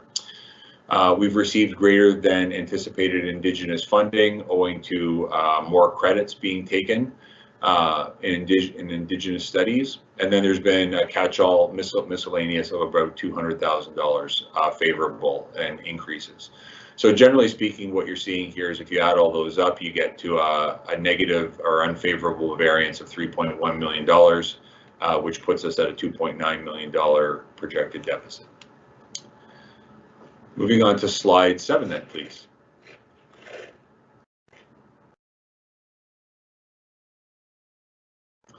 So one of the things I did want to do is, owing to that first row in the previous slide that talked about a net COVID-related deficit, I mentioned that we had $8.8 million in incremental funding from the Ministry of Education, specifically around COVID support measures. And that was balanced against $17.6 million in potential incremental expenses associated with our COVID response. I really just did want to unpack that $17.6 million for you in a little bit more detail. I know we've talked about this largely in the past, but I just really wanted to put it up here just to reaffirm and remind you of some of the expenses. So incremental expenses associated with the asynchronous non-digital school supports, so school occasional staff, photocopying, that's $500,000. There's some additional virtual school system and program staffing, including spec ed and mental health supports of $1.5 million. As you know, one of the things that we were monitoring closely and we identified early as a major driver of increased COVID expenses was the need for people to take longer sick and more sick leave than expected. And again, you know, one of the things I think we're mindful of is that in this environment, we're telling people that are working in schools or offices that if you're sick and you're experiencing symptoms, we have a lower tolerance for people coming back to work while they're still experiencing symptoms. So expecting a greater number of sick leave incidents and longer sick leave utilization, which directly for many of our staff results in increased replacement costs. As you know as well, there are a number of staff who legitimately have needs for accommodation, and these staff we have to replace. We're anticipating an upside, or a higher limit of $6.7 million in incremental expenses associated with potentially those staff. Moving on to the next row, personal protective equipment. Again, as you know, the vast majority of our PPE requirements for schools has been supplied through the Ministry of Government and Consumer Services at no direct cost to us, but we still have actually had to continue to buy some kinds of specialized PPE that isn't available through MGCS or not available yet through MGCS. And we've estimated that to be a total annual cost, incremental cost of $3.1 million that we had not originally budgeted.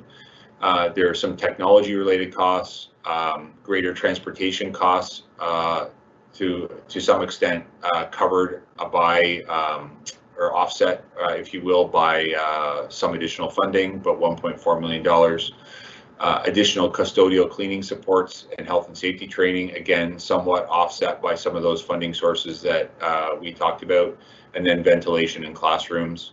So in large part, one of those is we've got deployed 600 portable HEPA filters out to our schools, which has been a significant portion of that expense as well.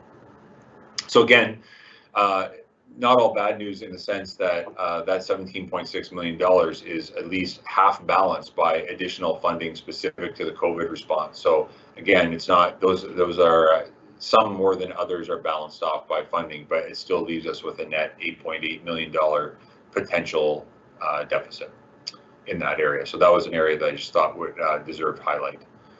And moving on to slide 8 then, please.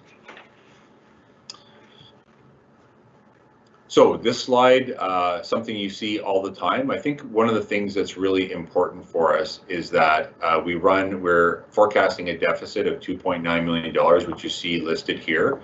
In a normal year, the compliance threshold for the board is about 1% of its revenue. So even if we still had a 1% compliance threshold, that deficit would be compliant with the ministry. So we would be allowed to run that because it's within 1%, and we also have the accumulated surplus available for compliance, $11 million approximately, to cover it. As you'll recall, back in the summer, the ministry did provide boards a temporary relief measure designed to enhance their ability to access their accumulated surpluses available for compliance for the COVID response. And for this year, they've set the compliance threshold at 2%. So that means that we could conceivably spend up to $6.8 million approximately into deficit and still be considered to be in compliance. So the $2.9 million deficit is because we have more than enough to cover that through our accumulated surplus available for compliance. We are compliant both within the regular compliance threshold and also this enhanced 2% that we're talking about for this year. Slide 9, please. Again, this slide is really just another way of showing you the same information we've seen in a slightly different way.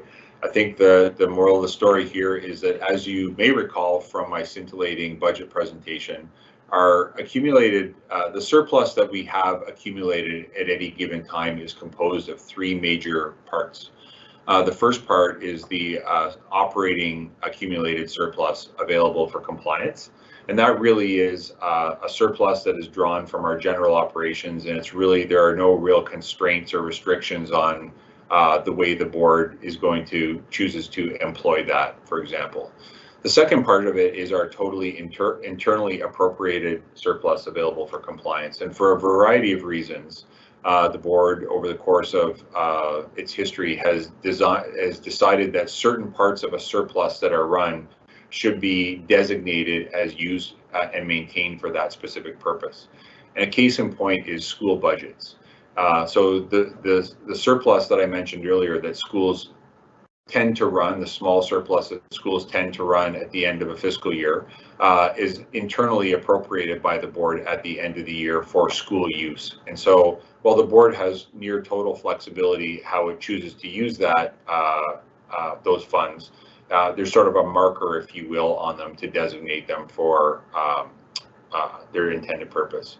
And the final third piece of the board's surplus, and this is unavailable for compliance, so we can't use this amount of money to balance a deficit, if you will, because it's externally appropriated. In other words, the organization is compelled by entities outside the organization to designate these funds for a specific purpose. And that is about, this year, it's about 9.6, or the balance at September 1st was $9.6 million. A good example of that would be, as you know, we accumulate or we set aside money every year to fund our retirement benefits liability, which we've been doing for a number of years, and we're finally drawing to a close on that. And this is something that that's an example of an externally appropriated fund that's available, that's not available for compliance. So here what you see is at September 1st, the blue row, we had $11.1 million in accumulated surplus available for compliance. We originally anticipated through our original budget, we were going to add 200,000 onto that. As it stands right now, moving on to the second column in that blue row, now you can see that we're anticipating a $2.9 million deficit. And as I said earlier, if that comes to fruition, that would leave us with $8.2 million in accumulated surplus available for compliance with which to deal with risks and uncertainties in future years, 2021, 22, and beyond. So slide 10 then, please. This slide really, again, you've seen it a number of times. I think if I were to highlight anything on this slide without walking you through the entire table, the green horizontal line on this slide 10, the multi-year financial plan, the green horizontal dashed line is really what the board has identified as its target level that it would like to hit for the accumulated surplus available for compliance. If you look at the 2021, the column that to the left in the chart that says 2019-20 actuals, as you can see at the end of 2019, as we discussed, that blue bar was higher than the green hash line, meaning we had exceeded our the board's target for accumulated surplus available for compliance because we had accumulated $11.1 million in accumulated surplus available for compliance. Moving over to the next row, we now see that blue bar dropping.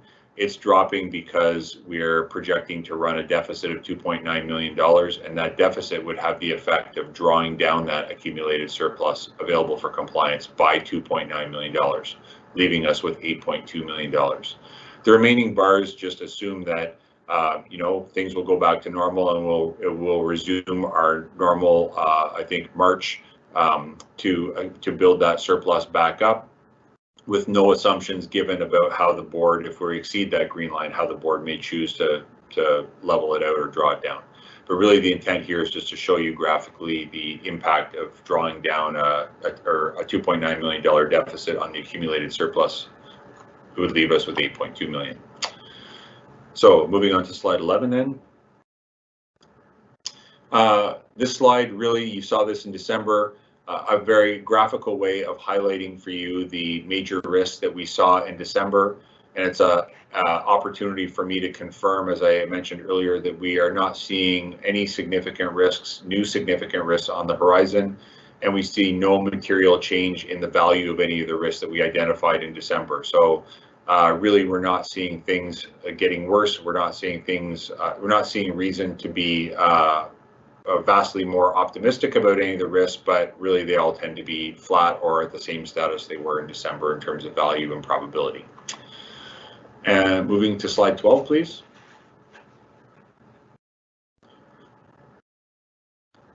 So in summary, first of all, our financial forecast number one, we anticipate a $2.9 million in-year deficit, down from the $0.2 million surplus. Again, primarily related to increased expenses related to the board's COVID-19 pandemic response. I think one of the things I would like to highlight is that in previous years, as I mentioned with the enrollment, there's always uncertainty every year, and there's always uncertainty when you're doing a projection or a forecast. You're really making assumptions about what's going to happen in the remainder of the year. This year, unlike previous years, as with enrollment, where the risks are appearing and the magnitude of the risks are different than they have been in previous years. And because we have less experience in predicting how these kinds of risks are going to pan out, we are taking a more risk-averse approach to assessing the financial impact. So, really, I think, unlike what I think is important to stress is that the deficit that we see is largely not based on expenses we have committed to make or plan to make. It's not based on really known funding shortfalls. It's really based on, it's coming from a place of uncertainty about what's going to happen in some of those key risk areas like sick leave or PPE that we've identified.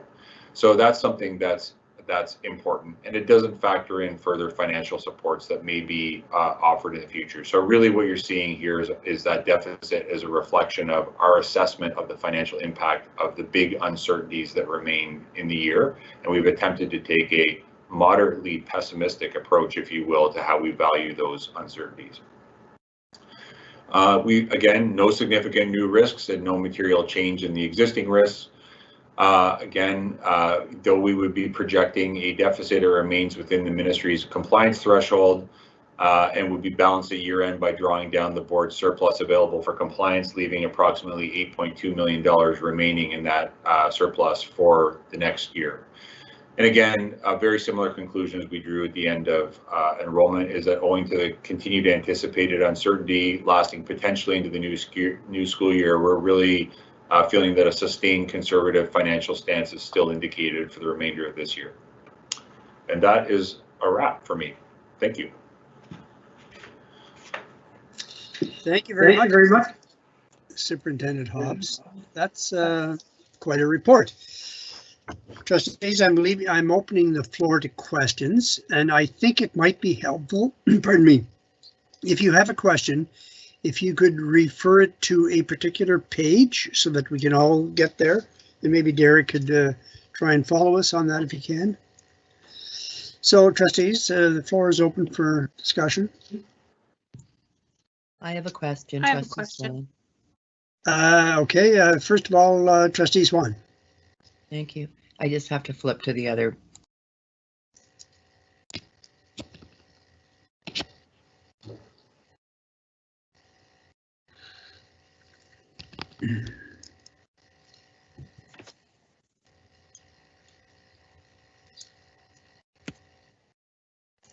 What page do you want to go to, Trustee Swan?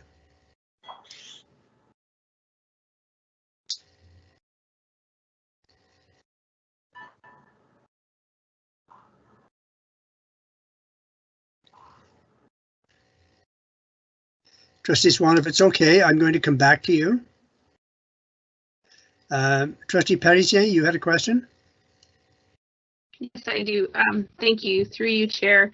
I'm referencing probably slides 7 and 9, but we can go to slide 7 if that's okay. If that's Derek.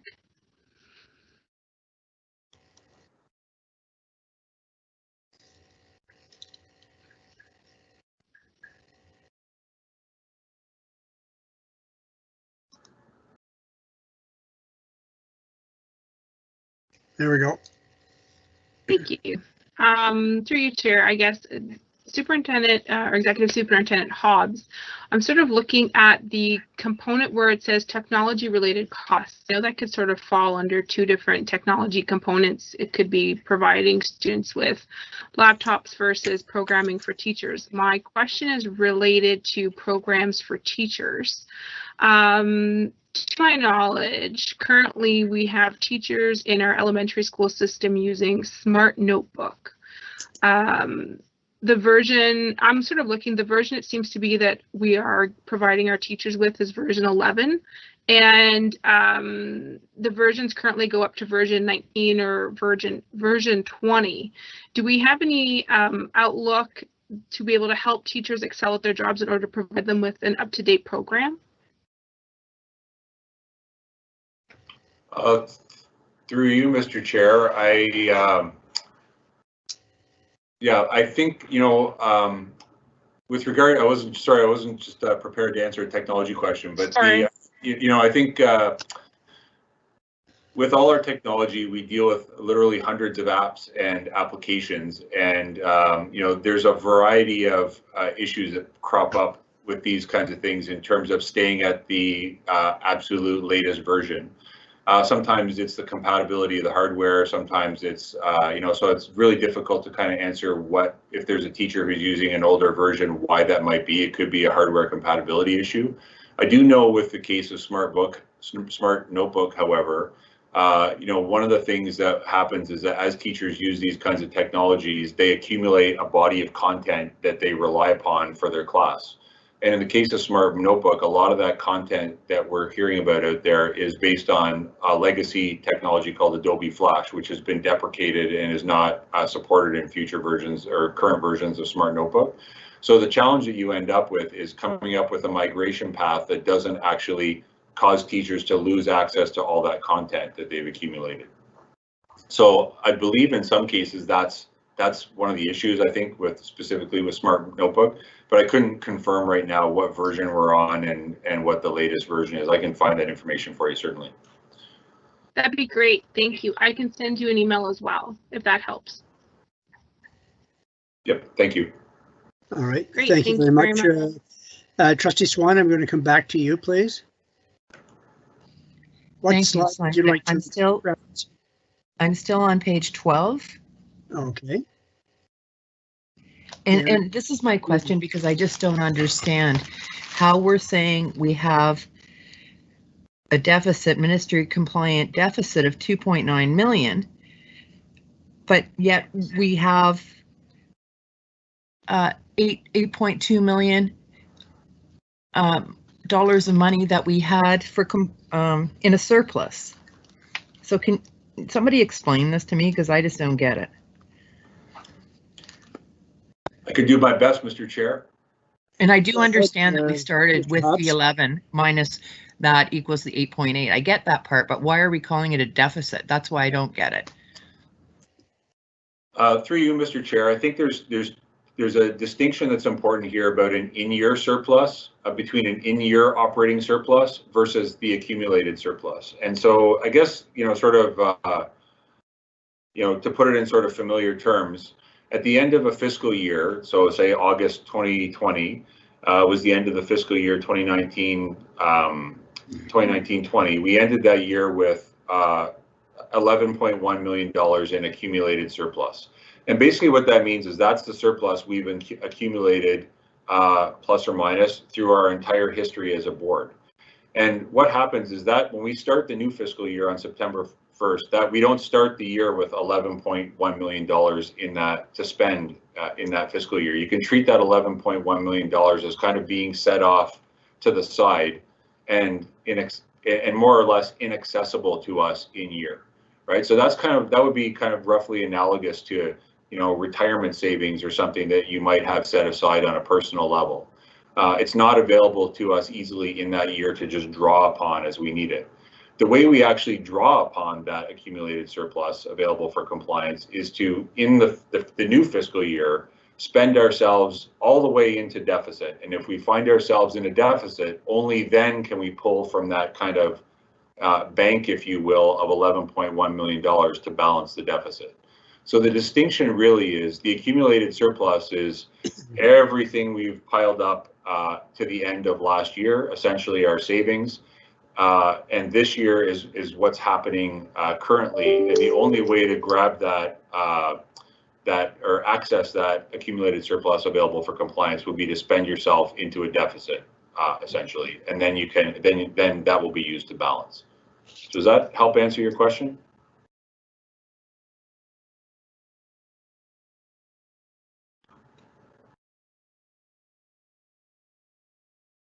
Yes, thank you. That makes it far clearer because I just didn't understand how that worked, that we couldn't draw on it throughout when we're projecting a deficit until we finish the fiscal year. Do I have that correct? That's correct. Okay, a secondary question on slide 7. Slide 7, ventilation, $900,000.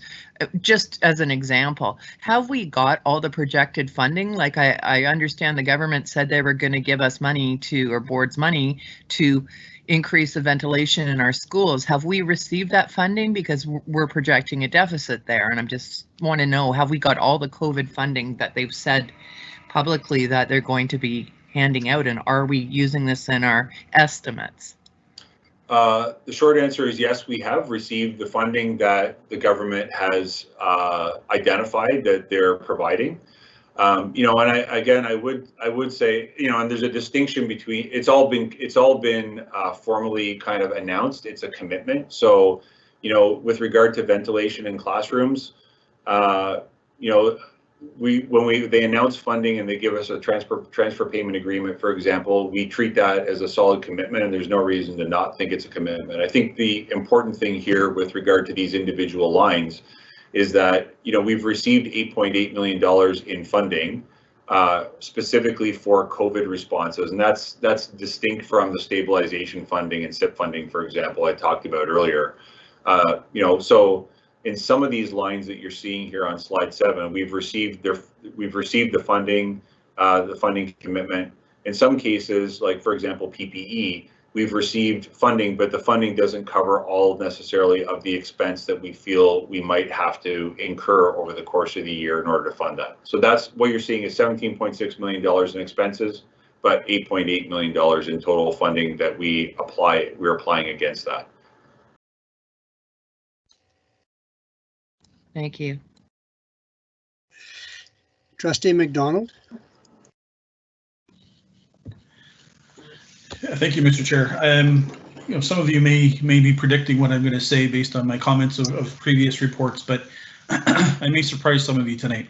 But let me start off by saying when we see these reports, I always get a little nervous and anxious about what's happening from our financial perspective. And when we pass a budget, it's imperative that we pass a budget based on what we think we're going to be able to achieve and accomplish based on the revenue that we have.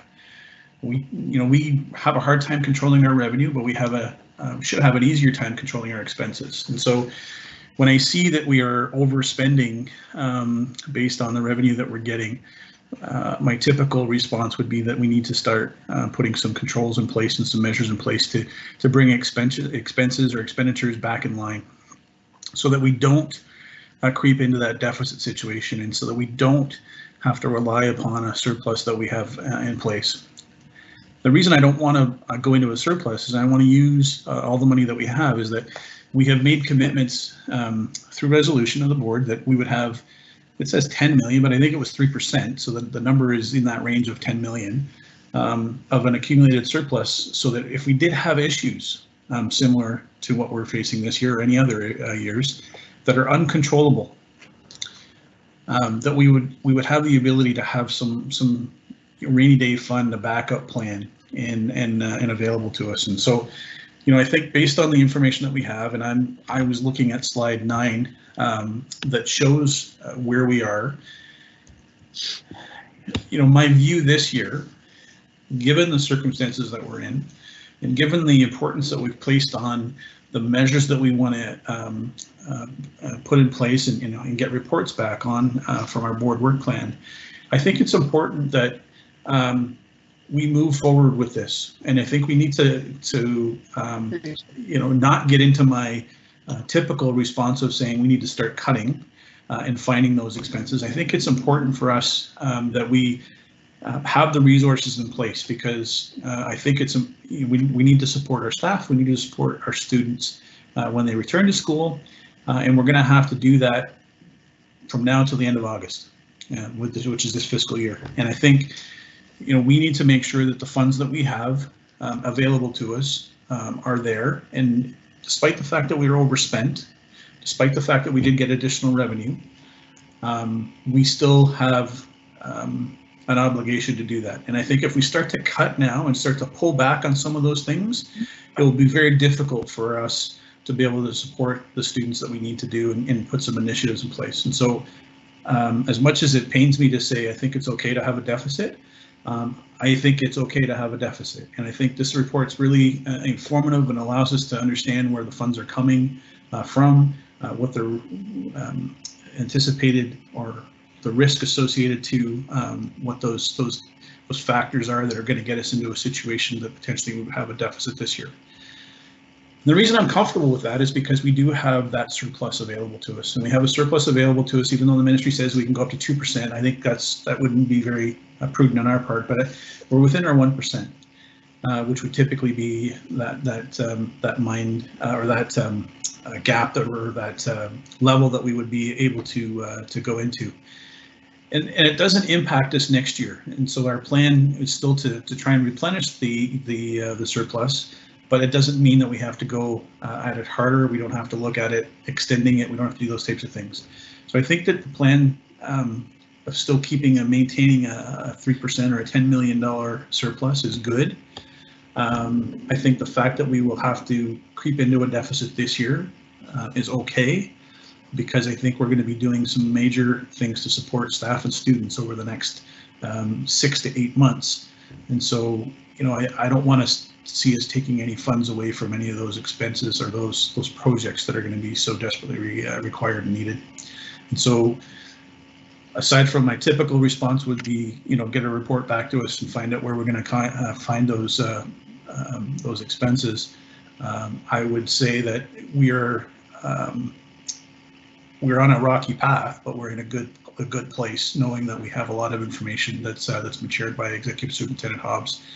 I'm confident that if we do get into any further rocky path, that we'll get more information back, and we'll have that information coming to the trustees. So, I think this is a good report and allows us to kind of open our eyes, given the measures that we put in place from our strategic plan, our board work plan, and knowing the things that we need to do. So, great report, and I think we're on the right track.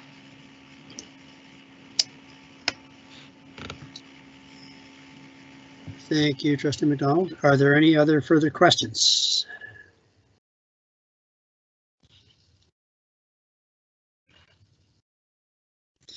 Hearing none, I don't believe there's any motion from this report, so we will be moving on to item 1103, the STAO report, and I will turn this over to Trustee Danaher, who is chair of the STAO Executive Board. Thank you, Chair John. I have a few items I'd like to report on in our last meeting, which was January 12th of this year. Number one is the bell time realignment will continue into phase 3, which will be the remaining part of the board, which includes Cornwall and United Counties of Stormont and Glengarry for the third phase. And the communication plan that goes with that will be very similar to what they've done in the other 2 phases, COVID notwithstanding, of course. In March, the daycare information, the survey, of the phase 2 results. The sessions will be done virtually, of course, with COVID. Information sessions for parents in the months of April and May. In April, they'll begin the process. The SOs will begin the process of communicating to principals and student councils about the changes. Information for daycare needs, all the things that we've done in the past, and it seemed to have worked out fairly well. For the communication plan, in June, there'll be a call out to all families. There'll be a hotline for parents and families to call if there are any concerns. So it's sort of the third phase of something that has been done 2 years previously, and I think has gone well. The one fly in the ointment that everybody has, of course, is the COVID and the virtual as opposed to actual meetings, but we're all beginning to live with that fairly normally now as time goes on. So that will be launched very shortly, the bell time realignment and the communication plan for phase 3 for the eastern part of our board. Second thing I wanted to comment on was the walk zone. There was, when we originally looked at the efficiencies 2 years ago, one of the efficiencies was to increase the high school walk zone to over 3 kilometers.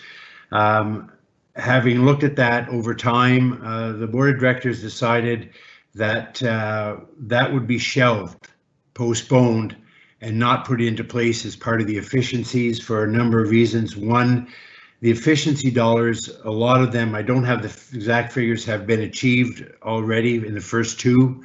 And they're hoping to, in the third phase, that will complete the efficiency dollars that were saved.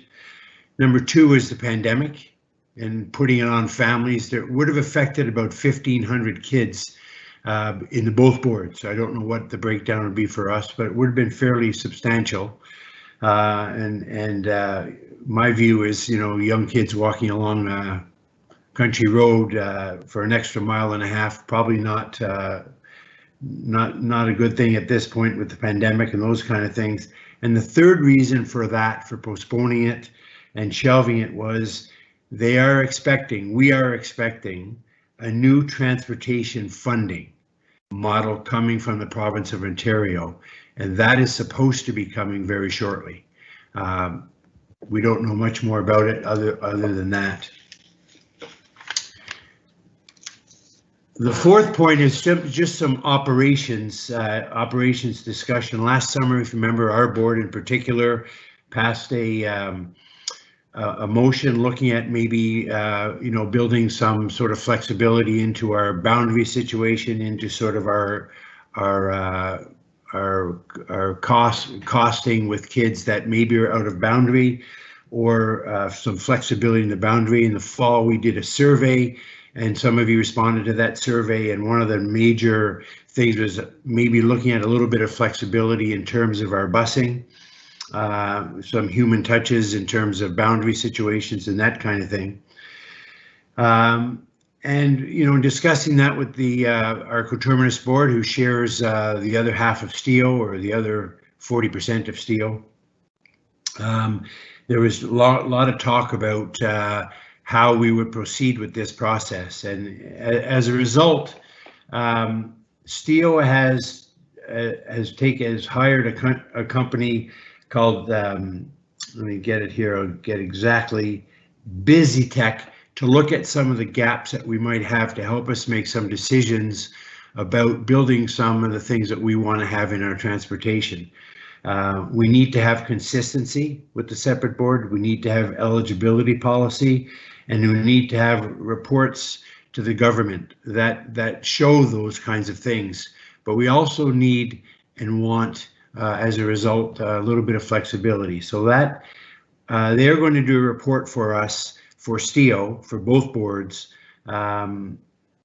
coming sometime in late spring. We'll have some response to that, to how we can look at some of the gaps that we might perceive that we have in the transportation. So that's coming up over the next couple months. The litigation between the government, and the operators with steel caught in the middle continues. I think this is, John, Chair John, you can jump in there, but I think this is the 8th year that it's gone on for with no result yet in terms of courts on how that's going to be resolved. But that's where we are now. There is no time limit. We asked about a time limit, and the courts won't give us a time limit on it. So that litigation that's sort of hanging out there between the government and the operators with steel caught in the middle continues. And we have to sit and wait and see how the courts will handle that. So that was sort of our operations discussion at our meeting in January. Our next meeting is going to be in March, and we'll probably have some updates on some of these issues, maybe in our own wishes to look at some of the gaps in transportation. So those are really the 4 major issues that were discussed at the last meeting, and I'm welcome to open any questions anybody might have. Trustee Swan has a question. Yeah, thank you, Trustee Swan. I just want to clarify something. I'll take any questions with the exception of the litigation issue, because that is a legal issue, and it involves private session for us or for the Stable Board. So go ahead, Trustee Swan. Hi, through you, Chair. I'm just kind of curious about this walk zone increased walk zone for high school students being taken out. Did they even look at how many more students? Because I've heard a considerable amount of students in my communities are walking by choice, even though they could qualify for a bus. So did they look at the increased numbers of walkers to base this decision on? Because I think, personally, I think a little bit, you said 1.5 miles extra on a country road. Well, I don't want that to happen. I don't even want 1 mile on a country road. But yeah. I mean, a small increase to the high school walk zones, I think it's already happening because of COVID. So I just like if you could expand on what was done there by Steel. Yeah, I don't know if I could expand much more on that, Lisa, what you just asked, but the issue was that really what we talked about was the pandemic, and the pandemic has affected busing. Like there are, I believe, about I'm not sure exactly how many students less on the buses than there were a year ago for parents that have opted out. The issue was safety, and the issue was increasing the walk zones for kids. And it was more than 1 kilometer. It was just over 1 kilometer, Lisa. It wasn't 1.5 miles. If I said 1.5 miles, I apologize, but it was going from 2 to 3.2 kilometers. And the idea was that, you know, there were about 1,500 kids that would have been affected by the increase in the walking zone. The savings, just so that everybody understands the savings, were about $100,000 a year for both boards to increase that walking zone. And then the other piece of it was because they're expecting a new government funding formula, or a new formula for transportation funding, that it was a time to shelve it and put it aside until some of these other issues were dealt with. Thank you. That's a fair explanation. Any other questions?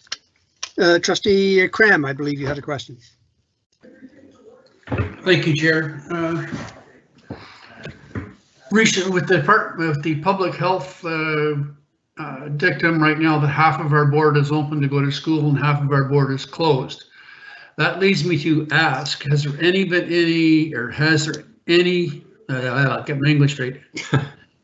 been any discussion on looking at inclement weather policies where the whole board is closed when there's a climate issue problem, when in fact half the board could be open and half the board could still be closed in that particular time? It can be done. It's being done right now because of the pandemic, but it seems to me reasonable to look at in the inclement weather area we look at that, because I know that down by the Seaway can be completely different than what's up in my area. Trustee John, you can jump in if you want, but I do have a comment on that after. Go ahead, you. John. Yeah. Trustee Cram, we have asked that question on numerous occasions. And apparently there is a logistical problem because our boundaries and our routes do not respect the weather patterns. That's one concern. I think that's the only one I can think of at the present time. But if you wish, Trustee Danaher and I could bring that question to the STAO board at our next meeting and get a report back to you at our next meeting. Would that be satisfactory? I think any discussion that gets it on the table is probably in the right direction. So yes, I would say yes at this point, depending on what you come back with the report, whether it satisfies me or not. But that could be another issue. But yeah. I still think it needs discussion, because there are times that it's unbelievable why school has been closed, and it could be different in each area. But I see what you're saying. Let's get it on the table and discuss it some more. It can be done. It's being done right now. Okay, thank you. Are there any further questions? Hearing none. Trustee Danaher, thank you for your report. And we are now going to move on to, hang on here. We're going to go to 1104, which is the notice of motion brought forward by Trustee John McCrae regarding outdoor learning and the resulting impact on the budget. I have a motion and I'm going to read it. I have a mover. I do not have a seconder, so I'm going to read the motion and look for a seconder. Whereas discussions of elected trustee ideas / initiatives that impact the budget at this stage may be considered for discussion at a public meeting of the Upper Canada District School Board if preceded by a motion. Therefore, be it resolved that the next public meeting, January 27th, 2021, of the Upper Canada District School Board trustees, including student trustees, may bring forward for consideration and discussion individual ideas and initiatives that would impact the upcoming budget if they so choose. Before we proceed to any kind of a discussion, I would like to know if there is a seconder for that motion. May I just ask for clarification on the wording of the upcoming budget? Does this mean 21, 22? No, the budget that we're going to be forming sometime in the immediate future. I suppose that maybe it does. Yeah, I guess we'll be making the budget for 21, 22. So yes, sorry, you're right, Lisa. You're not talking this budget, you're talking the next one. Okay, thank you.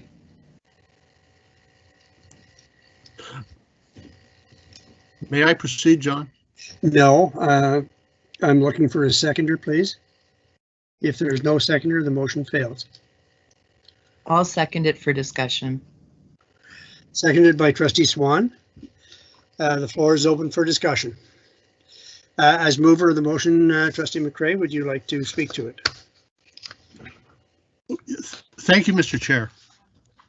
Yes, and I had sort of intended that there might have been others who have ideas that they would want to bring forward for discussion, but I think probably everybody knows that I have an interest in outdoor education, and that was to be my point of discussion. But I'm quite prepared to defer the privilege of going first to anybody else. Otherwise, I'm ready. At your discretion, Mr. Chair. Well, it's your motion, so why don't you start? Thank you.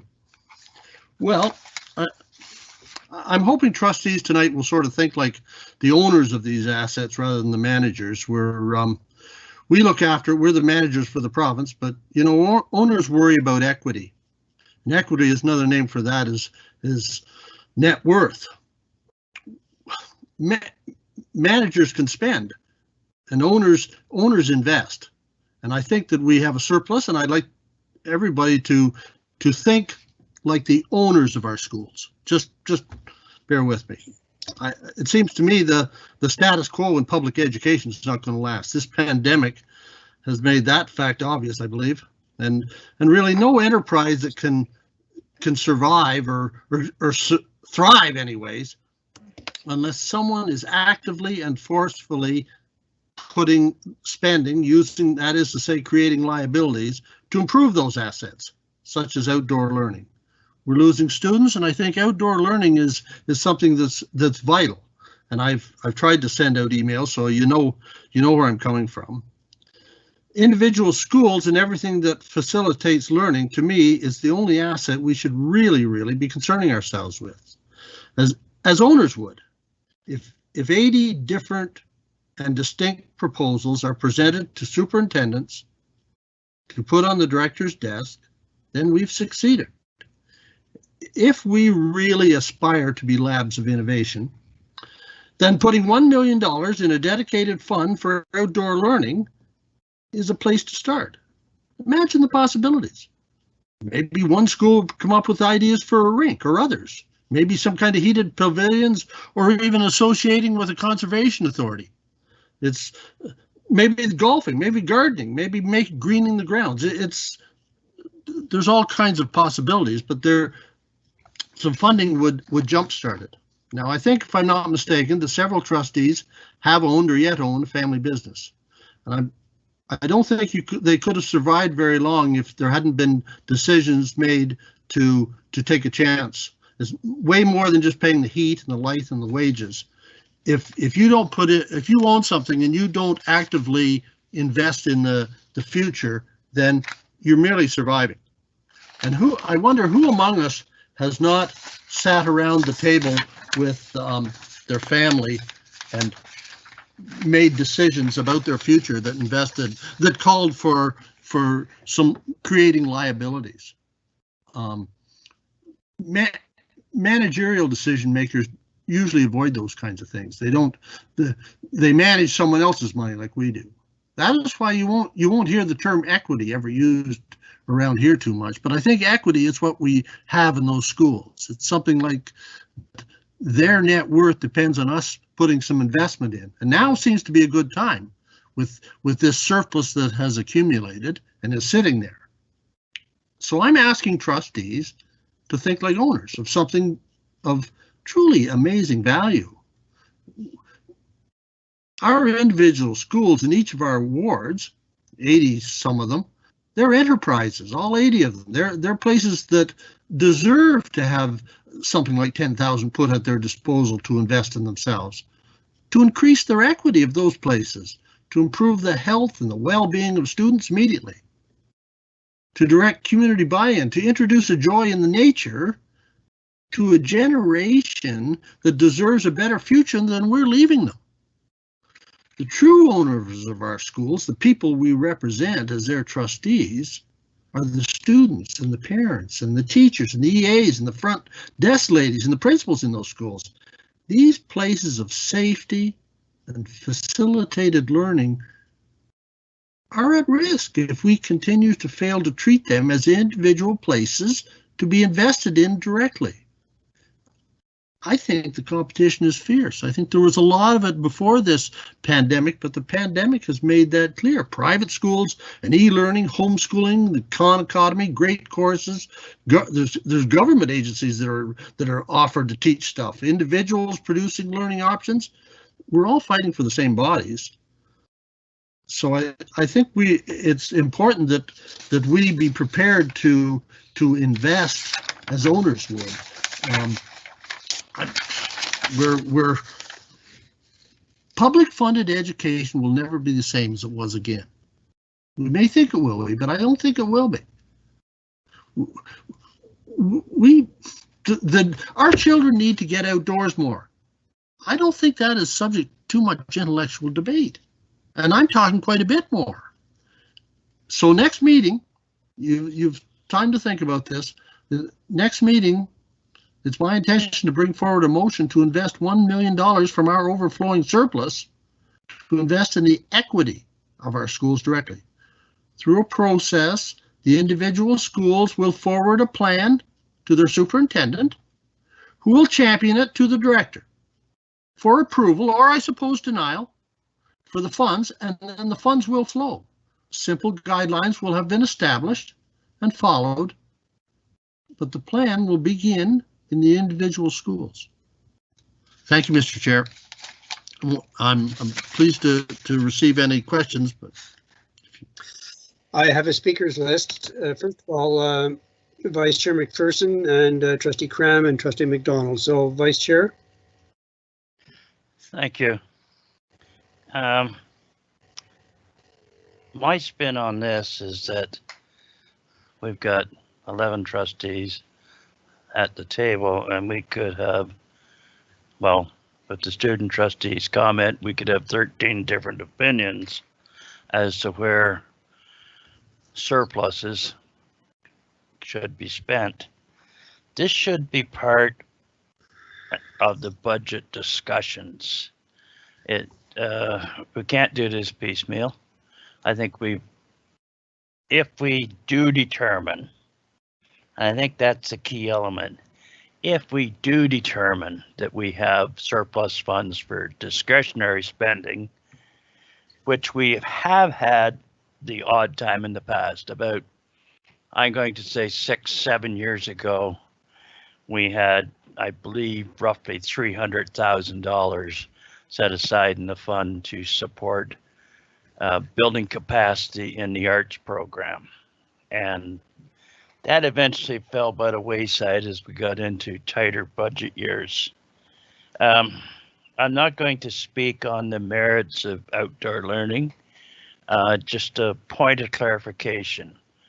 Are we talking about outdoor learning, or are we talking about outdoor classrooms? And I think that would come out in the broader discussion, but it should be handled the same as anything else during the budget process. We have, I'll call it a blue skies session about supposed disposition of discretionary surplus spending, and everyone has an opinion. So I think this should be part of a future meeting, and it may have to be part of a dedicated budget meeting. That's just my comment. Thank you. May I speak to that, Mr. Chair? May I speak to that, Mr. Chair? Yes, you may, Trustee McCray. Thank you. Well, I'm glad you brought that up, because now 300,000 as a surplus compared to 6.8 million is a different thing. But I gather that much of that arts discussion back when, before my time, but in your time, was about music, and that there was a push to bring to what I would call increasing the equity. And there was a lot, but that fell by the wayside. I'm not so sure, Bill, that individual trustees, them bringing up points initially at a public meeting is necessarily not part of the budget process. It may have not been in the past, but we're elected representatives, and if there's a good idea, I cannot understand why it would not be floating. It would be a bad thing. Thank you. Thank you. I'm going to move to Trustee Cram. Thanks, Chair. Although I have some sympathy with Trustee McCray's thoughts, I don't think it's the time right now to do that, or next week. I think we need, much the same as Trustee McPherson said, a dedicated evening for this discussion on ideas. 2 years ago, we did embark on a process to narrow down ideas that we had for changes to some of our programming and some new ideas that would be there. And it generated several ideas, which we started to narrow them down. And unfortunately, COVID-19 sort of interrupted that particular budget process. And I think we could go back to something along that lines. to come up with things, and outdoor ed could be on it, or outdoor classrooms or whatever. But I think it needs to be a dedicated process that we go through with new ideas. And if some of that has to be public and in a public meeting, so be it. But I think it needs to be a meeting that's dedicated to it. And it needs to be part of the budget process. And maybe we need to start that over again, but I think the pandemic really has helped and put some kibosh into some of the things we had planned from 2 years ago. But we can reopen that process again and start discussing all sorts of ideas. And maybe it's more than one meeting, maybe it's 2 or 3, but I have some sympathy for the concept of coming up with some new ideas, but I do think we need to do it in a different manner. Thank you. Trustee McDonald. Thank you, Mr. Chair. I'm a little flabbergasted, I guess, and perplexed on a number of fronts. Tonight, we approved a board strategic plan based on critical success factors. We've talked a number of times about the what and the how. We also developed a board work plan. And as a board, we are responsible for the what. Setting the goals, establishing key results indicators, establishing critical success factors. The administration goes away and works on this stuff and comes back with strategies on how they're going to make an impact on our goals and on our critical success factors. If we start throwing ideas at them tonight, tomorrow, and in a month's time, how do we determine whether we're successful or not? We've got a strategic plan. We've got critical success factors. We've got a board year plan. Let's put it aside and let's do this now. Let's do this because I think it's important, right? We're not using data to support anything right now. And I'm sure that trustees can say, well, I have data that shows that this is going to be great for kids. Well, I think we need to make sure that any initiatives and investments, if we want to use that language, are put in place. Have the data support it. And first of all, are we putting a solution in place to find a problem, or are we putting a solution in place to solve a problem? And I think that's the thing that we need to be cautious of as we go through this. If we talk about specific ideas and putting status quo in place, well, that's incumbent upon us when we actually see the things that are being projected within the budget and the initiatives and the strategies they're putting in place from administration, if they're going to achieve our goals. That's important for us to make those decisions as we move forward and to make sure that we hold administration accountable to have an impact on those things. If we simply sit here and say that everything that we've done all along, having a mission, a vision, and establishing key, critical success factors, key results, goals, all those things is not an investment in our kids, what some have called our equity, then that's a problem. Because we missed a whole big chunk of our organization. Then we've got a $350 million budget that every year we put things in place to make an impact. We saw last meeting that we're making incremental gains on grad rate. We see there's improvements in different areas on key areas that we've talked about. And now we're going to say, let's put all of that aside. Administration, we want you to start doing these little pet projects that I think is important, or they think is important, or so-and-so thinks is important. But we have no idea whether it's going to impact our outcome that we're looking to achieve. And I think that's a problem. We're working backwards. We need to be a little bit more strategic when we think about these types of things. We are a board of education at a high level. We make decisions. We are not on the ground making the decisions that impact kids. To speak specifically to outdoor, this piece, we have never asked for any data to determine whether anything's being done already.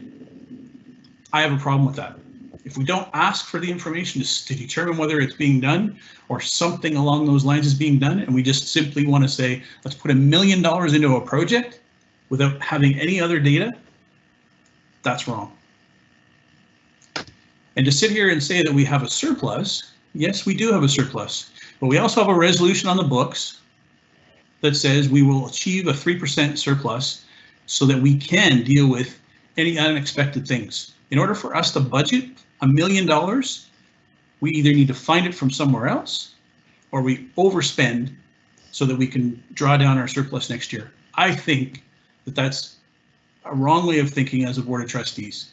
We need to make sure that the programs and practices and initiatives that we put in place are supporting kids across the board. And I know that there are initiatives in place that deal with exactly what is being asked for tonight. So first of all, I don't think this motion was really necessary, because at the outcome of this, what are we voting on? We're voting on the fact that we wanted to have a discussion. We're already having it.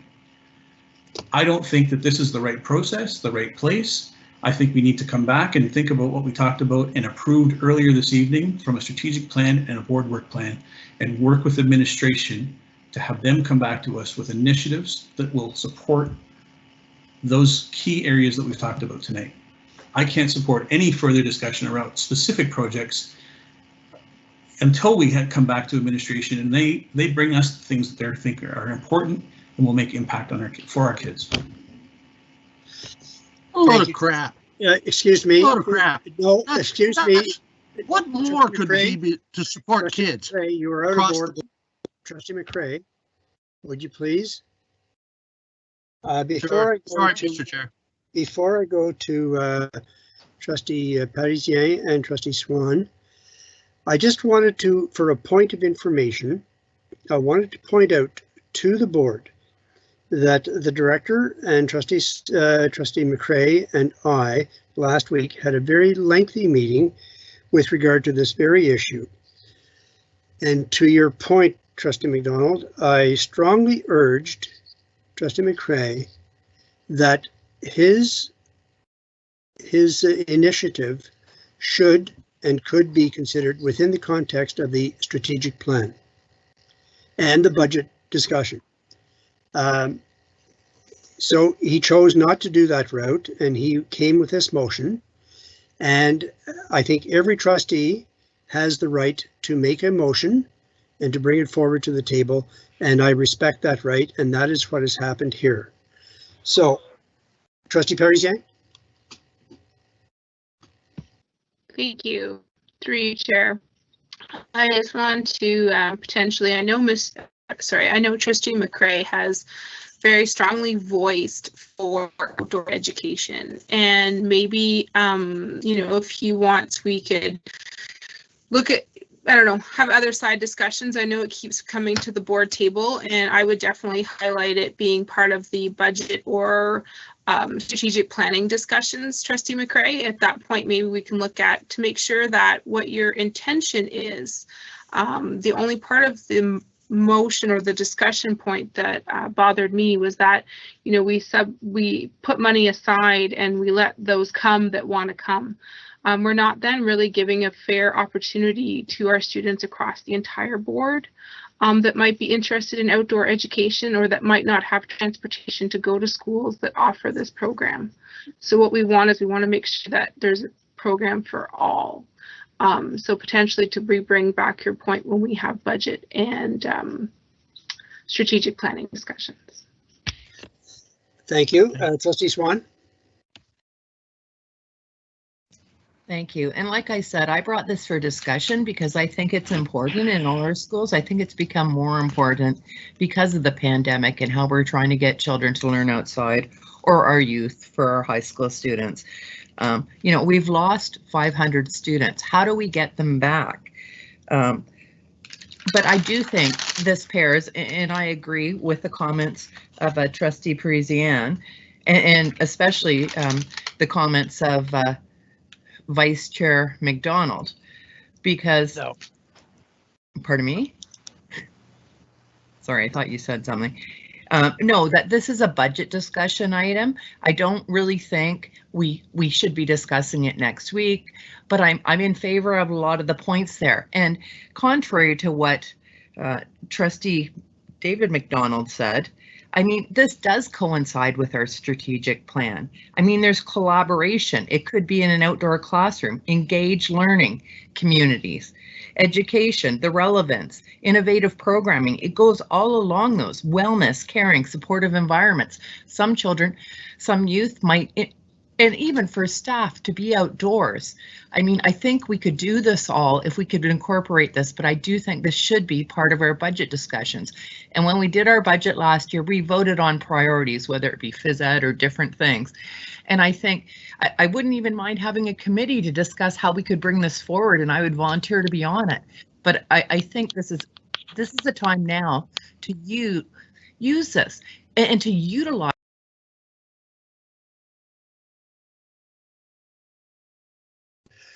We seem to have lost Trustee Swan.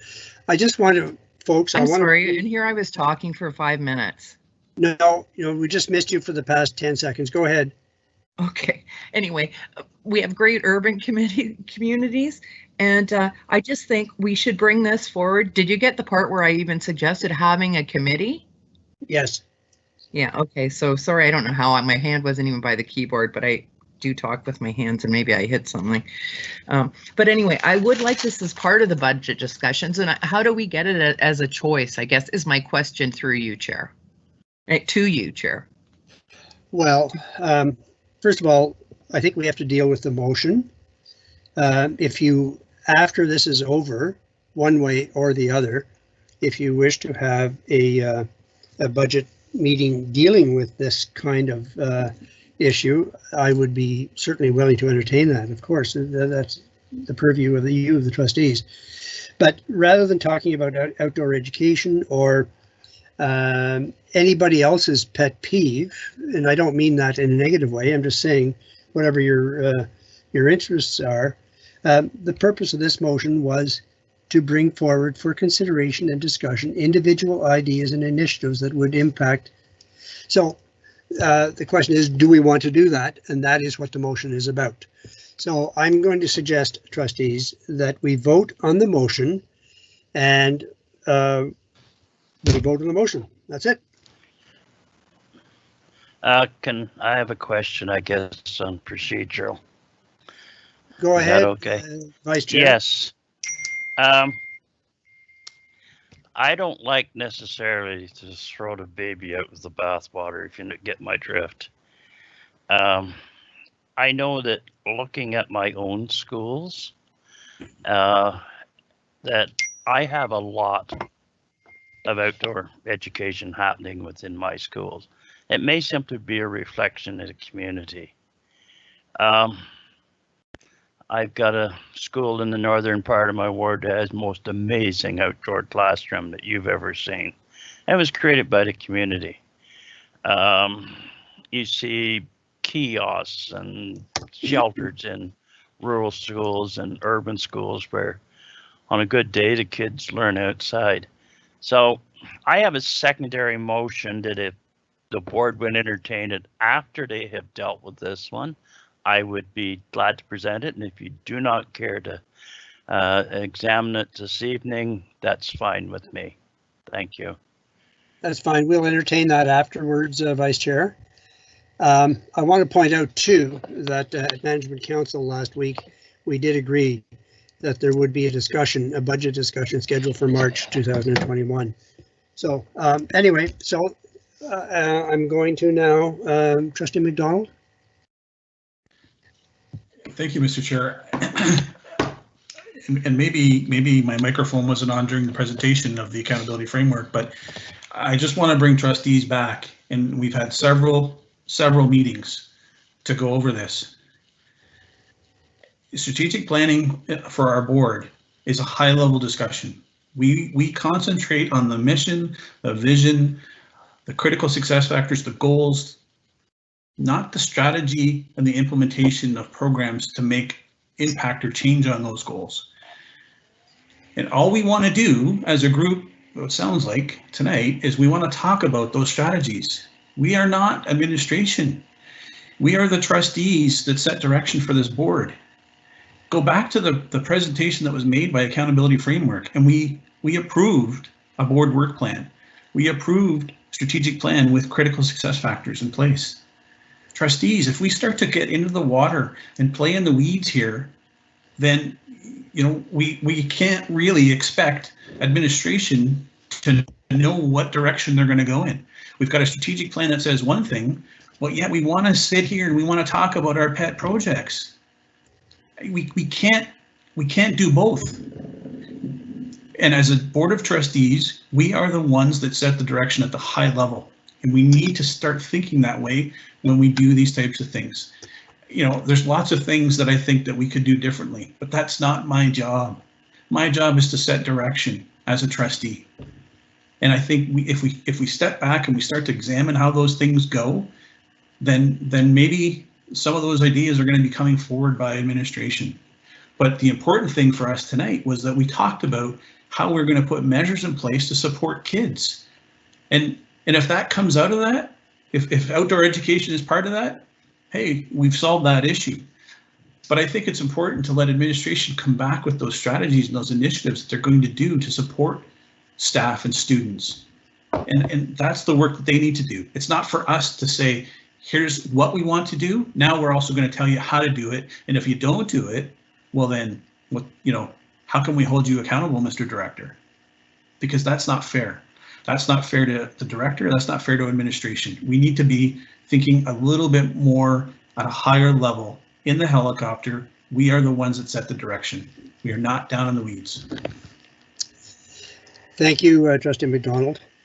I'm going to ask Trustee McCray as mover of the motion if he would conclude debate. I'm ready to conclude debate, Mr. Chair. Thank you. Then I will call for trustees to vote on the motion, please.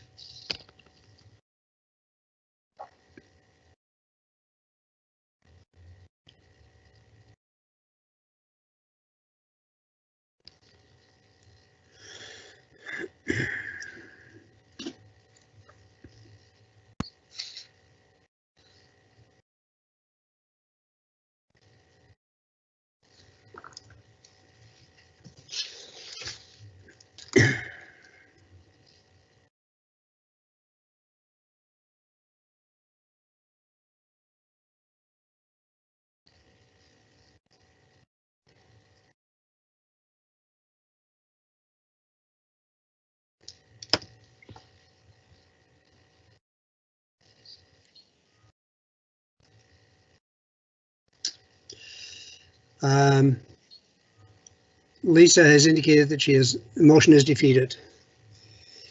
Thank you. She has lost her microphone. So I'm going to move to Article 12.0. I think I introduced this at the beginning of the meeting, and that was. Don't mean to interrupt, but can I speak, or are you going to move on? Speak to what, Vice Chair? I asked you previously if I could bring a secondary motion forward. Yes, I'm sorry. I'm sorry, Vice Chair. Please. Okay.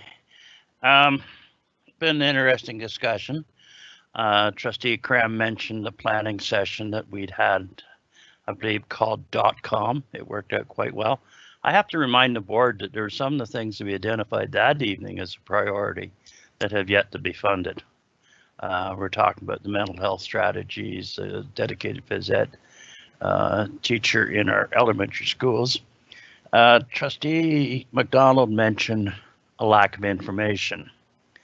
Trustee McCray talked about spending money and spending money wisely as a business. I'd like to think I was relatively successful, but I can tell you we don't spend money without a plan. So what I would like to see done is that staff prepare a report or a survey, and I hate asking them to do any more work than they already are, on the degree of outdoor education within the schools in the Upper Canada District School Board. Outdoor education to me can mean bus trips to conservation authorities. It can mean schools that grow gardens on school properties. And like I said previously, in the birth family schools, there's some pretty amazing things happening. And I would like that report to be prepared and presented to the trustees by May of 2021, which should land partway through the budget process. And give us the information that we might need to decide if we want to proceed with priming the pump, so to speak, in outdoor education. I think we need to find out what degree of outdoor education we already have within our schools, and that's just my opinion. And I would make that a motion if you so wish, or whatever. Could you formalize that motion again, please, Vice Chair? Yes, I'll keep it short. That a report or survey on outdoor education within the Upper Canada School Board be prepared and presented to trustees by May 2021. Is there a seconder to that motion? I'll second it. That motion has been seconded by Trustee Barry. Any discussion? Mr. Chair, may I make a short comment? Well, yes, I'm asking trustees if they have any discussion. Yes. Okay. Let's take outdoor rinks. From what I can gather, there's one outdoor rink in the board. They're pretty popular around the area this year, and that, of course, is up in Perth. But there are others that would like to, and those things take planning. And so if you're planning on stuff, you got to be, there's no question, you got to plan. But that's an example, Mr. Chair. Okay, I'm not sure you're speaking directly to the motion, but anyway, go ahead. Anyone else? Sure, I'll make a comment through you, Chair. It's Trustee Schooler, yes, if I may. I agree with Trustee McDonald in that I think that before we make any decisions that affect budget, that we have to base those decisions on facts, and knowing what is available currently in the board is key to moving forward with any initiative. So I support the motion. I just want to remind, because Trustee Cram brought this up, I want to remind everybody that we did highlight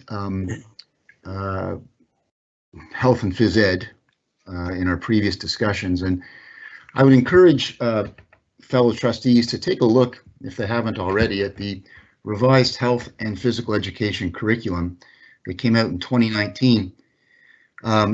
When it references on the board web or on the provincial website the changes that were made in that grades 1 to 8 curriculum, the first bullet that is mentioned is mental health, including social emotional learning skills. So I think that we've identified in our board work plan that we want to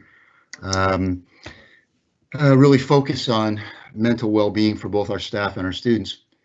And I really feel that it's not necessary to reinvent the wheel, because I think that we have the resources and we have the expertise in our schools already. And it's just a matter of knowing the degree to which those resources and those experts are being able to use those resources and the way in which they're being instituted at this moment. So I will agree with the motion as it stands, but I also want trustees not to forget about the indoor activities and the resources that are available directly around mental health through that grades 1 to 8 health and phys ed curriculum. Thank you. Thank you, Trustee Schooler. Trustees, I don't know what, I may seek some guidance from you on this one, and perhaps Director, you may help me, but it is 9:57. This meeting ends automatically at 10 unless we have a motion to extend to a maximum of 10:30. Is it your wish to do that, trustees? Chair, I'll make that motion because you still have a private session to go through yet. Yes, we do. I'll second that motion. All in favor? Chair McAllister, Yes. can we deal with this motion first before we do the motion to extend, if you don't mind? Is that possible? No, because then it'll be too Okay. late. Yeah, because I have another motion after that. We're going to deal with the motion to extend first. Okay. Could we have the vote, please?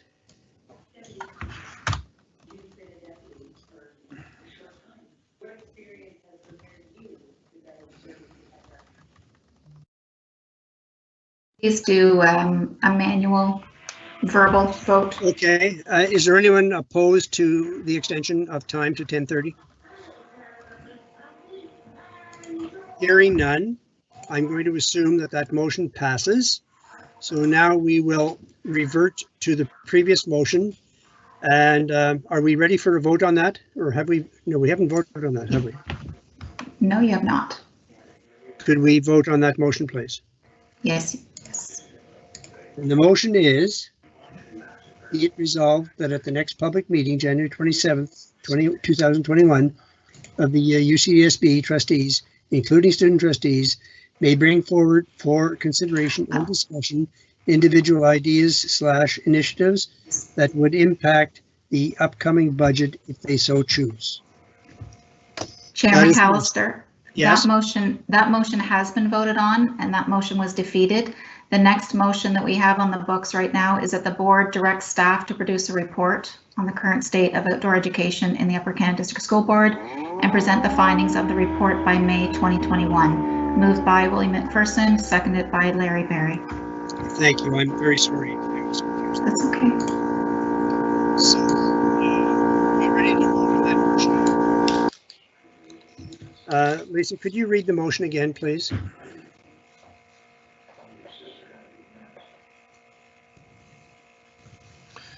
Mr. Chair, it's Stephen. I'm happy to do that. The motion reads, Mr. Chair, that the board directs staff to produce a report on the current state of outdoor education in the Upper Canada District School Board and present the findings of the report by May 2021. Moved by Trustee McPherson, seconded by Trustee Barry. Thank you. Chair, I have a comment. I have sympathy for it. I'm opposed to it because the slippery slope is now coming, as Trustee McDonald said, because the next motion is phys ed, the next motion after that is music, the next motion after that is something else. I think there's a process we can go through. That's not a motion like this at the board table. The motion was up for a vote. Yeah, I think it was up for a vote, Trustee Cram, but I hear you. I'm calling for a vote on the motion, please. So, Lisa, would you please cast your ballots? The vote is open.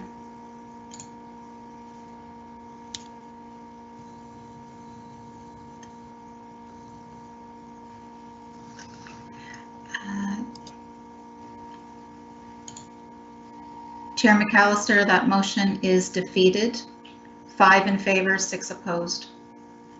Thank you. I'm going to move to Article 12.0 as per the amended agenda. And it was concerning 2 public personnel updates to the board. Personal update, personal matter number 1. And it concerns our beloved Superintendent, David Coombs. The board is in receipt of a retirement notice from Superintendent of Schools, David Coombs, effective July 31st, 2021. We received this motion with regret and look forward to acknowledging the many accomplishments of Superintendent Coombs and recognizing his long and faithful service to the Upper Canada District School Board later this spring at his retirement celebration. So Superintendent Coombs, we will be casting a very close eye on your retirement at a later date, and it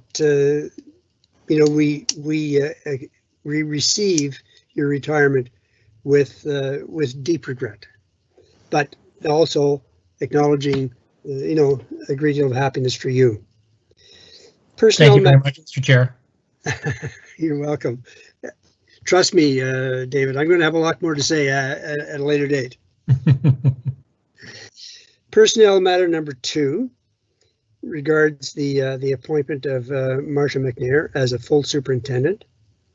As well, in light of Superintendent Coombs' retirement, at the recommendation of the Director of Education, I wish to confirm that the board has appointed Marcia McNair as a full superintendent of schools following her being assigned as an acting superintendent of schools nearly a year ago. We wish to congratulate Superintendent McNair on her new appointment. And if there was a round of applause, now would be the time to do it. To both of you. Thank you so much, Chair, and to the Board of Trustees. Thank you so much. I'm very grateful. And congratulations to Superintendent Coombs on his retirement.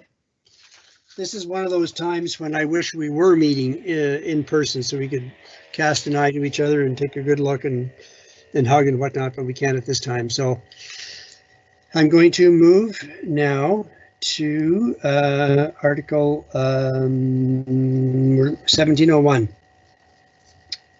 I have a motion moved by Trustee Jacobs. Chair McAllister. Yes. I have 13.01, report from private session, January 13th. I'm sorry. Thank you. Thank you very much for jogging my memory. At its Committee of the Whole meeting in private session, January 13, 2021, one contractual and one personnel matter were discussed. One recommendation is brought forward to the board.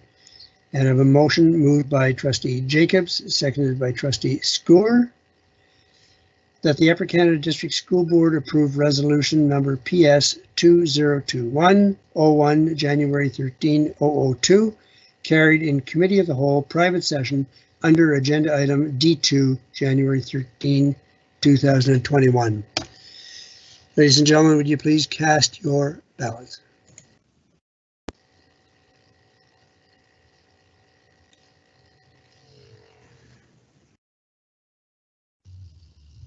Chair McAllister, that motion carries. Thank you. And now I will move to 1701. It's moved by Vice Chair McPherson, seconded by Trustee McDonald, that the Upper Canada District School Board move into Committee of the Whole January 27th, 2021 at 10 and 6 p.m. Please cast your ballots.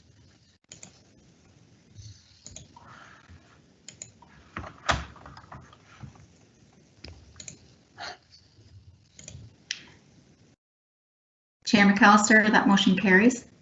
I have a second motion. It's moved by Trustee McCray, if that's okay, seconded by Trustee Swan, that Committee of the Whole move into private session January 27, 2021.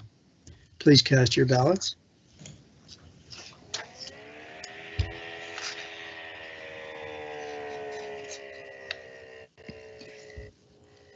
Chair McAllister, that motion carries. Thank you. So I will turn the chair over to private session, to Vice Chair McPherson, and we probably will go directly, given the time frame, we'll go directly into the meeting. Chair McAllister, can we just have a minute?